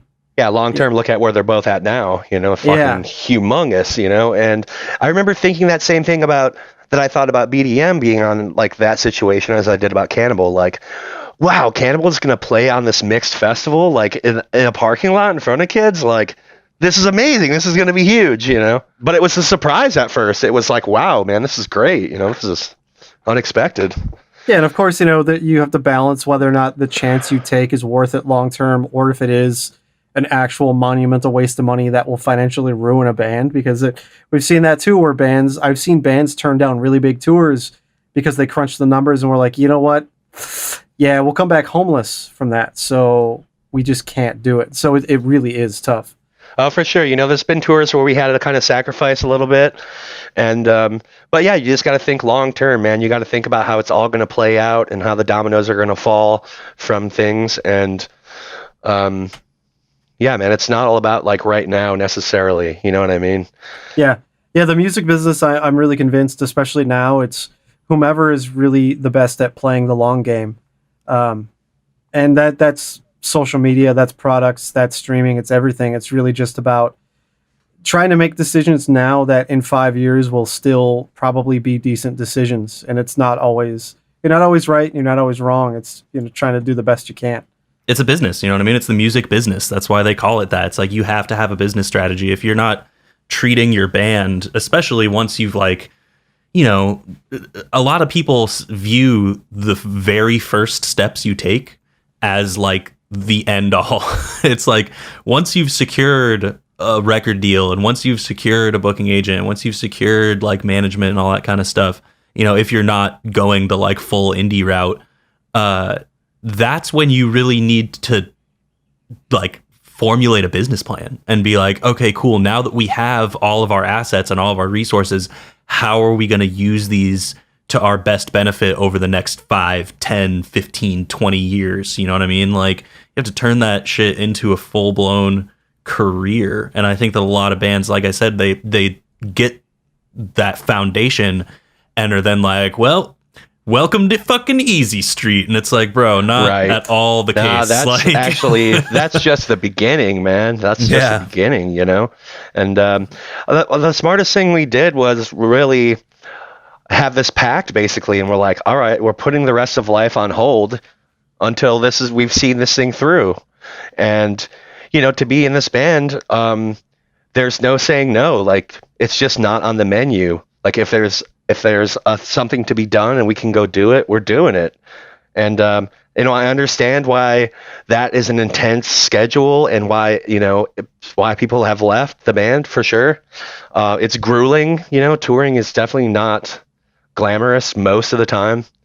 And, yeah, you know, I understand how people's priorities have changed and shit, but, you know, Brian and I are still like honoring that initial call from Metal Blade. I feel like, you know, like they gave us the gift and we're just seeing what we can do with it still. And I can't believe it's still going. I can't believe it's still like snowballing out of control like it is. And, you know, it's been amazing to say the very least.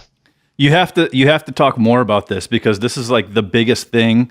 Now that I've been doing some more A&R at Metal Blade and I'm talking to a lot of up and coming bands and baby bands, and they all have different ideas about how they're going to make it and what sacrifices they're willing to make to make it happen. And they all think that this band that they're in is their top priority. But when it really comes down to it, these other life pressures a lot of times trump that stuff. So yeah. Oh, see, I totally get that. I see that all the time too. Yeah.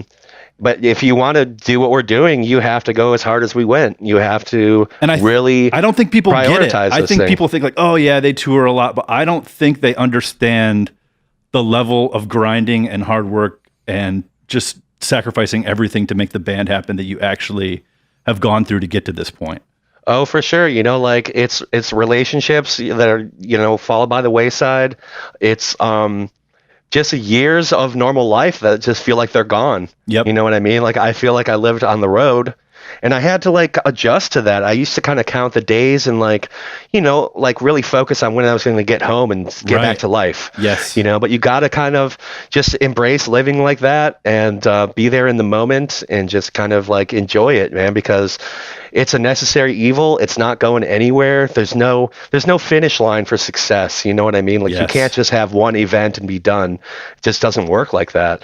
It's like a constant uphill battle to be like omnipresent, to be there's so much competition, man. You know, everybody has this internet voice they can use and everybody has social media and everybody, you know, it's intense, but really like it's, you know, I'm not like, we've never said no. Yep.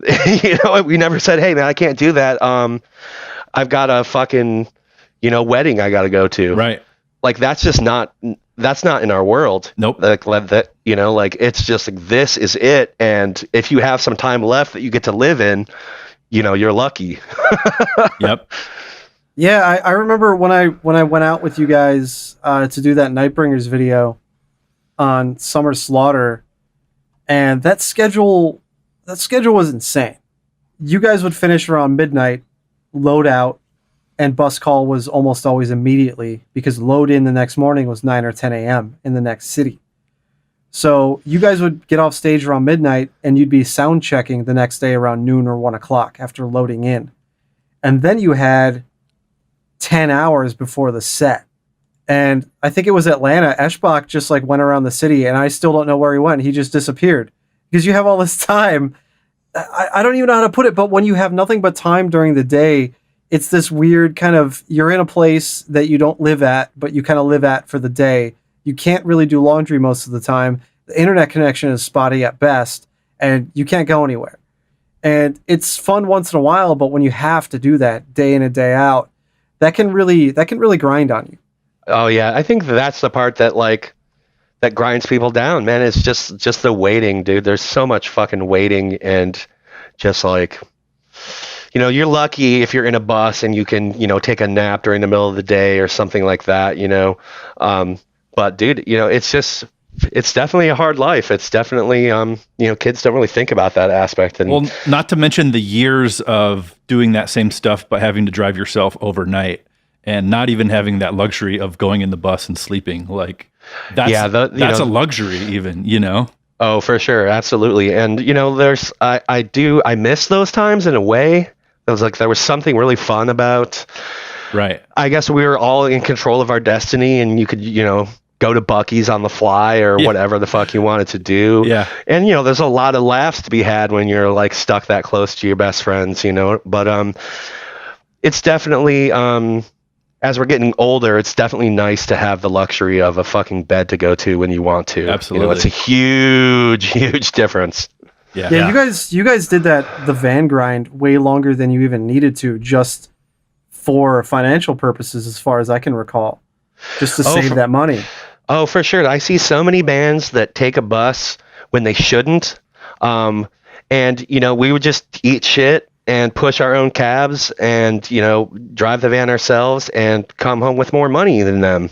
You know what I mean? Like, it's just part of the sacrifice. It's part of like learning from Converge. You know, it's part of like learning from, I don't know, Black Flag, I guess, was the first kind of taste of DIY I ever like really saw.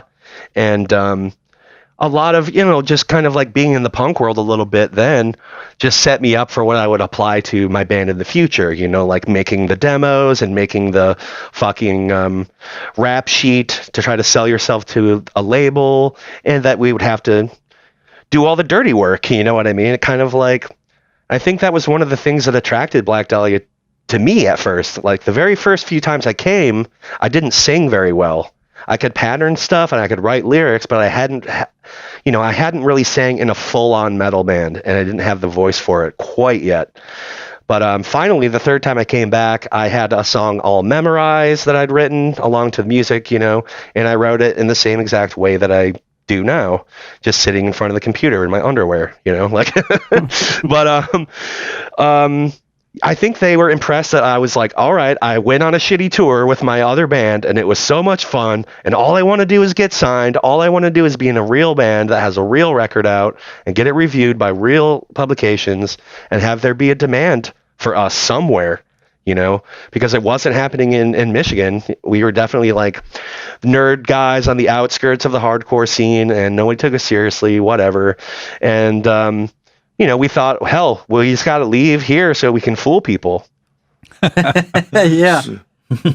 Dude, seriously, that's what we thought. We thought like, well, we didn't want to have pictures of us visible at first either, because we thought, you know, people would just see the short hair and kind of write us off. And we thought it'd be better to have Unhallowed kind of do the talking, you know what I mean? And, but then, you know, it's a necessary evil. If you want to be a big band, you kind of have to take those routes, and, you know, you got to have content. You've got to be identifiable to people. And, you know, I didn't know that my tattoo was going to take on this big life, for example, within the band, and kind of like just little things like that, or me being such a nerd, you know, like that just made us stand out and gave us a sort of weird sore thumb status. Thor-some. Yeah, and I don't know, it's just fun for me personally to work with Black Dahlia because it's just something that fans are into. We work with so many small and developing bands where we deal with trying to get people interested on the social media level or press. I mean, look, we have bands on Metal Blade that they've fulfilled part of that dream, right? They have a record out on a label. They're probably touring in some capacity. But we post about it on the Metal Blade Facebook page, and the top 2 comments are, who? So for me, that's right. Yeah. That's what's fun about Black Dahlia is we're past that now. And this for me is when you can really start to stretch your legs and do wild shit because you're afforded the luxury to do so. You can do an RPG box set because you know people are going to be into it. And it really becomes, less of a grind, at least on my side, and more just the fun part of the gig. Oh, for sure. You know, to have people like waiting for what you're doing, and, you know, it's a huge honor. It's very motivating on our end to have like fans waiting for the next piece of the puzzle. And like I said before, like I think it's the perfect time to drop an album because now like we have eyes on us right at the beginning of this whole contagion thing. And, people will want to do interviews. People will want content from us. It's like every album cycle is like a rebirth of excitement. It feels like for the fans, for the bands, for booking, for everything. You know what I mean? Like it's a necessary kind of reset as far as I see. Like, and we kind of kept it in mind to be a prolific band. To keep content coming out that was keeping people excited. And I feel like people's attention spans are just so much shorter than they used to be before the internet era and before the streaming era, especially. Like music is just so readily available now that it's like you can overdose, you know what I mean? And like, so, we tried to, not just shit albums out. We put tons of work into them and, it's definitely a labor of love, but we wanted to be kind of omnipresent in that way, like just really keep that excitement from the fans going and kind of like rebirthing it all the time with different cycles, So you just brought up a good point, and Ryan, you probably remember this. So a couple weeks ago, one of the guys from Whitechapel, I think it was Zach, tweeted something to the effect of, I wish we didn't just have to do a record every 2 years. I forget what his exact verbiage was, but he said something to that effect. And then Doc Coyle, from God Forbid and now Bad Wolves, he's, everybody knows Doc, right? He replied to Zach and said, well, why do you have to do a record every 2 years? Who's telling you to do that? Is that the label, the management, or what? And I kind of chimed in and I just added, it's really nobody. It's really just the necessity of keeping your band fresh on the touring side of things, because you're not going to continue to get offers for support tours or festivals unless you have a recent album. Am I wrong? No, that's pretty much the bottom line of it, dude. Like that's why you need new content the most, I think, because you have to renew that excitement towards your band from a booking standpoint, for sure. And that's like where it all begins. Like without touring, there's no record, and without a record, there's no touring. So it's like, that's like the most important part of like maintaining that momentum, I think. Yeah, I've definitely seen big bands, and it's, you guys also have the luxury of doing Southeast Asia, Australia, Europe, South Africa. You just did before quarantine, South America. Black Dahlia is firmly in the place of touring. Is there anywhere that you guys can't tour comfortably? Is there anywhere where you feel like it's torturous to go to at this point? Really, it's any tour where you got to fly every day. So, well, as much as I love Australia, I love the people there, I love the experience of being there. It's the same thing where you get on the plane you got to get up at 5 a.m. sometimes, and you've gone to bed at 2, you know? And so it's like, it's brutal, like, especially, South America, because you have that aspect. And then you have the, okay, we're in a race every day to get this busted up equipment up to code before doors, and to get this like 3-colored no name, drum kit to trigger properly. And it's an uphill battle sometimes in like a third world situation like that. You know what I mean? It's the kind of stuff that they have to live with and deal with all the time. So like I feel for their scenes incredibly, and it's like that the heavy music is so prominent in those scenes is so amazing, you know what I mean? Though like they're facing the odds. But it's definitely more of a challenge to do those tours for sure. Just like a 2 weeks in South America, like flying every morning. It's crazy, dude. It wears you down, man. And people are like, man, you look tired. You're like, yeah, dude, I do, I'm sure. Yeah. Well, I guess my point there too was that there are bands that I know of that have toured Europe after establishing the US and came back and said, that shit sucked. We're not doing that anymore. And they either tour Europe less than they need to or never again, and end up over touring the US to the point where their attendance drops. And that's where kind of that whole album cycle conversation starts up again, is that when you have the ability to go to more places, it allows you to strategically plot out those tours more effectively and really keep the bands exciting everywhere, so you're not playing the same city 4 or 5 times a year. No booking agent's going to put you in cities that often. Right. But. Oh no, that's important, you know. And when we first started out, there wasn't that much demand for us, so we could do like 3 tours in a row, and we did. We'd go from the end of one tour and drive to the beginning of the next tour, and but now, like, you know, we can afford to step away, go somewhere else, or be at home and like kind of create some anticipation. You know what I mean? Because the band actually has a following now, but you know, like. You gotta be global, dude. You gotta apply yourself in Europe, man. I know it's an uphill climb. We got kind of lucky to be on a really high profile tour out of the gate. It was an Xmas festival headlined by Marduk. It was the Napalm Death, Vader, Fintroll, us, Belphegor. So I mean, we were very damn lucky, you know, to be in front of that many people every day. But it's definitely been a climb there. You know what I mean? We had to keep coming back. I remember playing some like ill-attended shows with Lyre, and you know, not every tour was good. You know what I mean? But you got to persevere. You got to keep on trucking, man. Yeah, absolutely. It's just one of those things I really like to drive home to people, to let people know touring isn't a random thing that comes out of nowhere. It's plotted and planned and difficult. You know.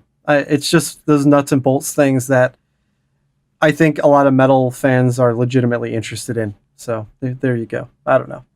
It's true. That's the question. The questions I get the most. I'm literally having a conversation as we're having this conversation with a dude on Facebook being like, hey, like what do bands make from ticket prices? Like if there's a $30 ticket price, like what do you see from that? And I'm just like, is this a serious question? Is that like it's crazy how much people want to know about this kind of stuff, and how many misconceptions there are out there about the way that bands operate and get paid and make money and run their businesses. Oh, for sure, definitely.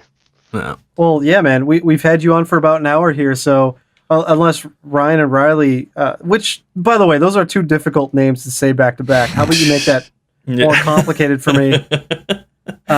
So we kind of have been diving into some of the tunes we've been listening to, because we all listen to a lot of crazy shit. And Trevor, I know with the obituarist, which is also a difficult word to say, playlist, Metal Injection, you listen to some crazy shit. So we were talking, Riley, what the hell were you talking about earlier? Or in our notes, you were listening to the new Haken? Oh yeah, dude, that new Haken. There's been a few more like prog rocky kind of drops. That new Haken, the new Veil of Maya is a little bit more proggy than their usual stuff. That new Sorcerer has some proggy vibes to it. That Thou cover of Black Sabbath, that new Zabalba song. Is it Zabalba? Zabalba was my guess. I don't know. Yeah. Do you know Trevor definitively if it's Zabalba? No, I thought I did, but I realize now that I've never said it out loud. So like, fuck me, you know, like. Shabalba. What Sabbath song did Thou cover? Oh fuck! It's a good one. Let me look it up. All right, I'll write that in my notes right now. It was a good one. It was a good one. All right, typed. No, it's. I'm not really familiar with Thou. Into the Void. Okay. Cool. Or wait, no, they did Into the Void in 2012. Hold on. Oh, Jesus Christ. Yeah, no, it's Supernaut. There we go. Supernaut. Yeah, Veil of Maya, I want to check out. And look, Ryan, I know I've said this a bunch of times, but my old band in college played Legion Hall shows with Veil of Maya in the Milwaukee, Chicago area. And it was always fucking awesome. I've known Mark a long time. Great dude. So for me personally, it's just been fun to see Veil still going so much longer. Because, dude, Trevor, how many bands from your local scene that you used to play shows with are still around? Hardly any, man. I mean, even the bands that we like set out on tour with in the early days, like, you know, all our peers have like fallen off basically.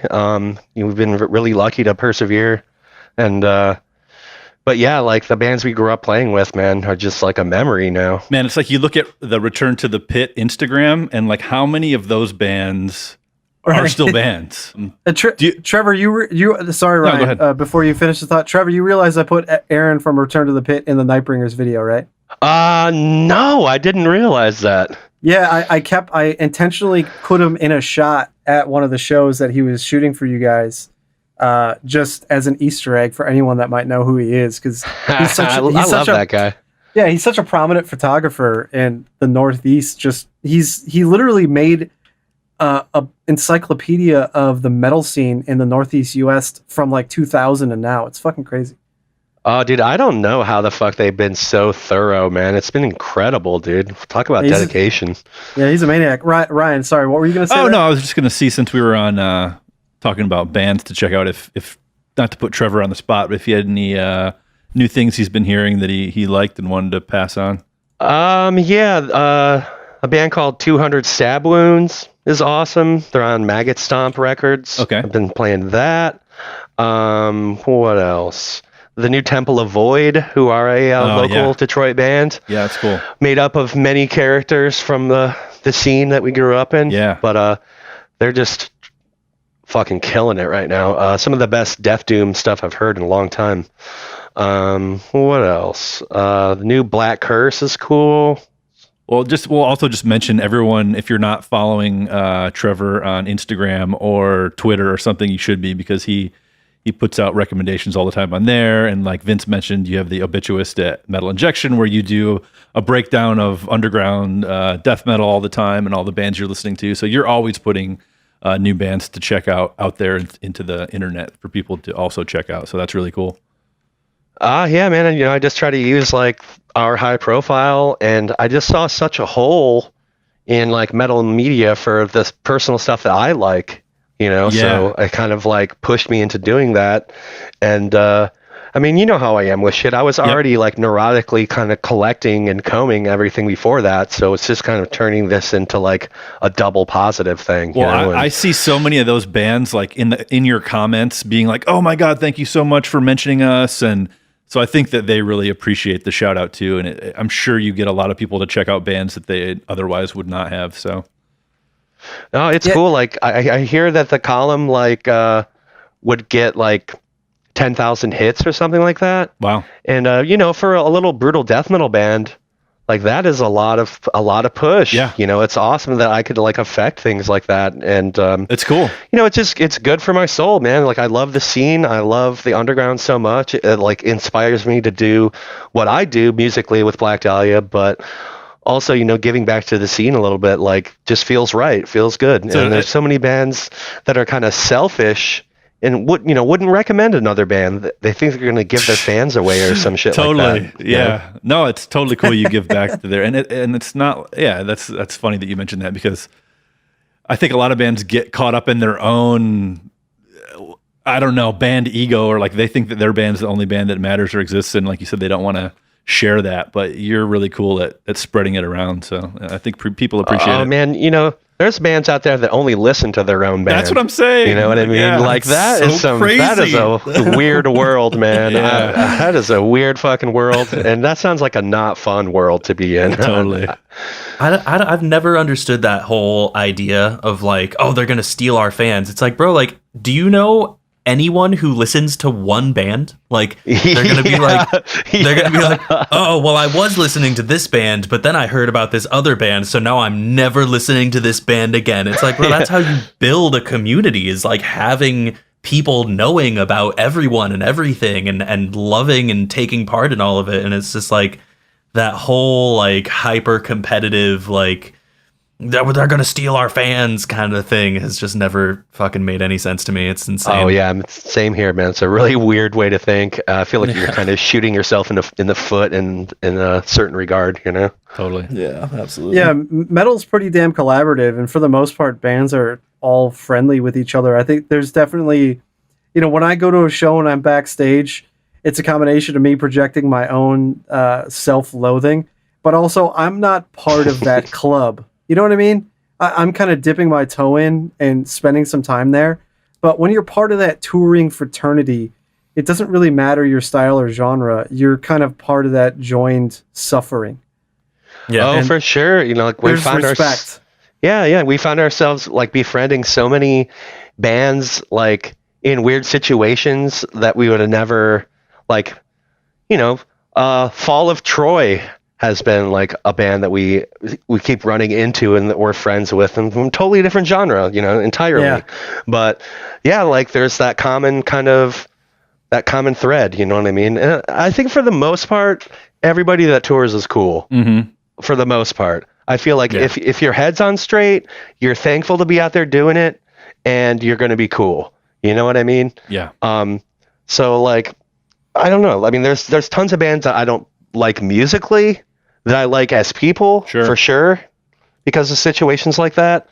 And it's just we're all in this together. It's a unique position to be in a full-time touring band. And man, I think if you're not thankful and you're not, positive about it, it's like, fuck, dude, it's got to be really hard to do it then. Yeah. Dude, this is a really brief thing I'll throw out there, but you kind of made me think about it, Trevor. At Hellfest a couple years back, when I was shooting some stuff for Amon Amarth for that Raise Your Horns video, Mark Tremonti was backstage, and Don Jameson was helping us wrangle some artists to get in the Amon Amarth Raise Your Horns video, and he knew Mark Tremonti. And you guys all knew who that is, right? Creed? Yeah. Yeah, Creed and Alter Bridge. Alter Bridge, yeah. And apparently, I think he was on his solo thing at that time. I can't remember if it was that or Alter Bridge, but something with the set time got fucked up and it got moved. And he was just like, oh yeah, it got all fucked up. They're gonna figure it out. They'll get us on another slot. And he had no idea who I was. I was just standing there, no ego. He was just talking about how it was gonna get taken care of, and it kind of sucked. And we shot him for the video and shot the shit with him for like 20 minutes.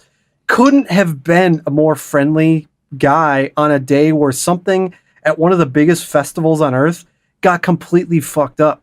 How many people do you know would be flying off the handle over a set time being moved or something, Right. Yeah, that's awesome, man. My biggest takeaway from like doing the Metal Allegiance thing I did, where, I was playing on stage with Dave Ellefson and like, all these fucking heroes of mine, was that they were all, my biggest takeaway was that they were all fucking nice.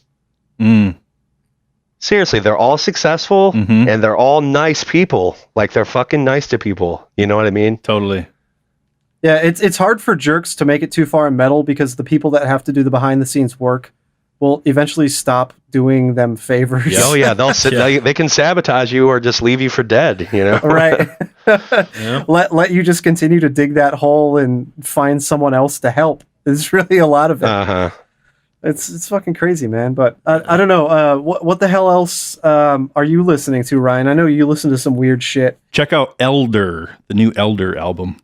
Oh, dude, yeah. I ended up listening to that as like an assignment for this this thing I went on the other day. We Are the Pit or whatever. Okay. They gave me a list of albums to listen to like talk about as a group. Cool. And I'd never heard them at all before, but I thought it was really cool, man. It was it's progressive, but it's still like keeps me enthralled, which a lot of that stuff doesn't do. Yeah. For me, like I get kind of like distracted or whatever, but yeah, I just thought it was really cool, man. Thought it was really really interesting. Totally, me too. Yeah, and the one thing I wanted to add, Riley, and you, Trevor, if you haven't heard it, Jesse did a side project years back. I think it was like 2012 or somewhere around there, called The Empire Shall Fall. Oh yeah, and it's a lot like Killswitch, a little bit more breakdowny, I guess. Just really pissed off, heavy sounding metalcore. Still, I throw that on every once in a while, and it's one of my favorite. One of my favorite things that Jesse's ever done, and I loved when he did Seamless with Derek Kurswill, who used to jump for Unearth and a bunch of other bands and shit. Yeah, I don't know. It's fun as fuck, and I really love that dude's voice. I'm gonna have to check it out. I didn't know anything about it. Yeah, I'll try to drop you a link. By the way, so Black Dahlia, I know this is going on a long time, and we don't know how long we want to make these podcasts. They just keep getting longer. Whatever. So I remember one more thing. So Black Dahlia did a Netflix watch party for Terrifier, and I made a mistake, Trevor. I made a giant mistake. I took an edible, and then Terrifier started. And about a half an hour into Terrifier, I nope the fuck out. Dude, that movie is insane. I fucking love that movie. It's definitely ridiculous, over the top. You know, it's not like a super deep movie, so I thought like it'd be good for conversation. You know, we could still talk during it, and like, it's definitely a mind fuck though, man. It's definitely. Well, dude, I made the mistake of, while I was watching it, I started reading the Wikipedia ahead of time, and I started reading the plots, and as soon as I saw the line like that he saws her in half, I was like, you know what? I don't need to watch the rest of this. This is not the right speed right now. But have you checked out any of the riff tracks or Mystery Science Theater I sent your way? No, not yet, man. I've just been so slammed with all of this crap, but I definitely want to. I did like the Mystery Science Theater. I saw one of my ex-girlfriends was way into it for a while.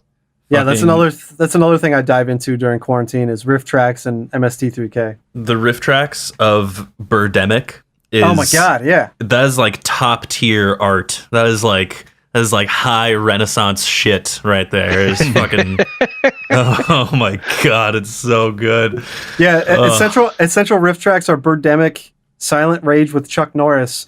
Also, so Trevor, you're gonna like this. Heather and I watched it, and she found out that there's a song in that movie sung by Katie Seagal. That's awesome, which is dude. It's such a piece of shit Chuck Norris movie, and riff tracks makes it totally watchable. But yeah, that's, you know, this is. Can you imagine being in this quarantine in the 70s? No, dude. Can you imagine, like? Yeah, no, I can't. I think we'd all be really fucking up by not getting information all the time. You know what I mean? Well, your Instagram would just be waiting for the daily newspaper delivery. Yeah, that would be a trip, dude. Listen to the radio. When things like this have happened in the past, when there haven't been like constant distractions and news updates and like ways to communicate with other human beings beyond just like an occasional telephone call, lots of people die. That's what happens. That's right, yeah. is you know, people are like, well, I mean, it can't be that bad, and then they all go outside and then they all get black plagued and they die, and that's what happens. Yeah, well, there's no more common thread in human history than lots of poor people died. Yeah, right. It happens time and time again, and it provides a lot of inspiration for death metal lyrics. Oh, it sure does. I mean, some of the quarantine, I mean, there's like a slam band like that is called COVID-19 or something like that. There's some super cringy shit like that coming out, but I'm also like really excited to see all of the art that's going to come out of this, of people just being like, well, there was that one time that I completely lost my fucking mind because I was trapped inside for months on end.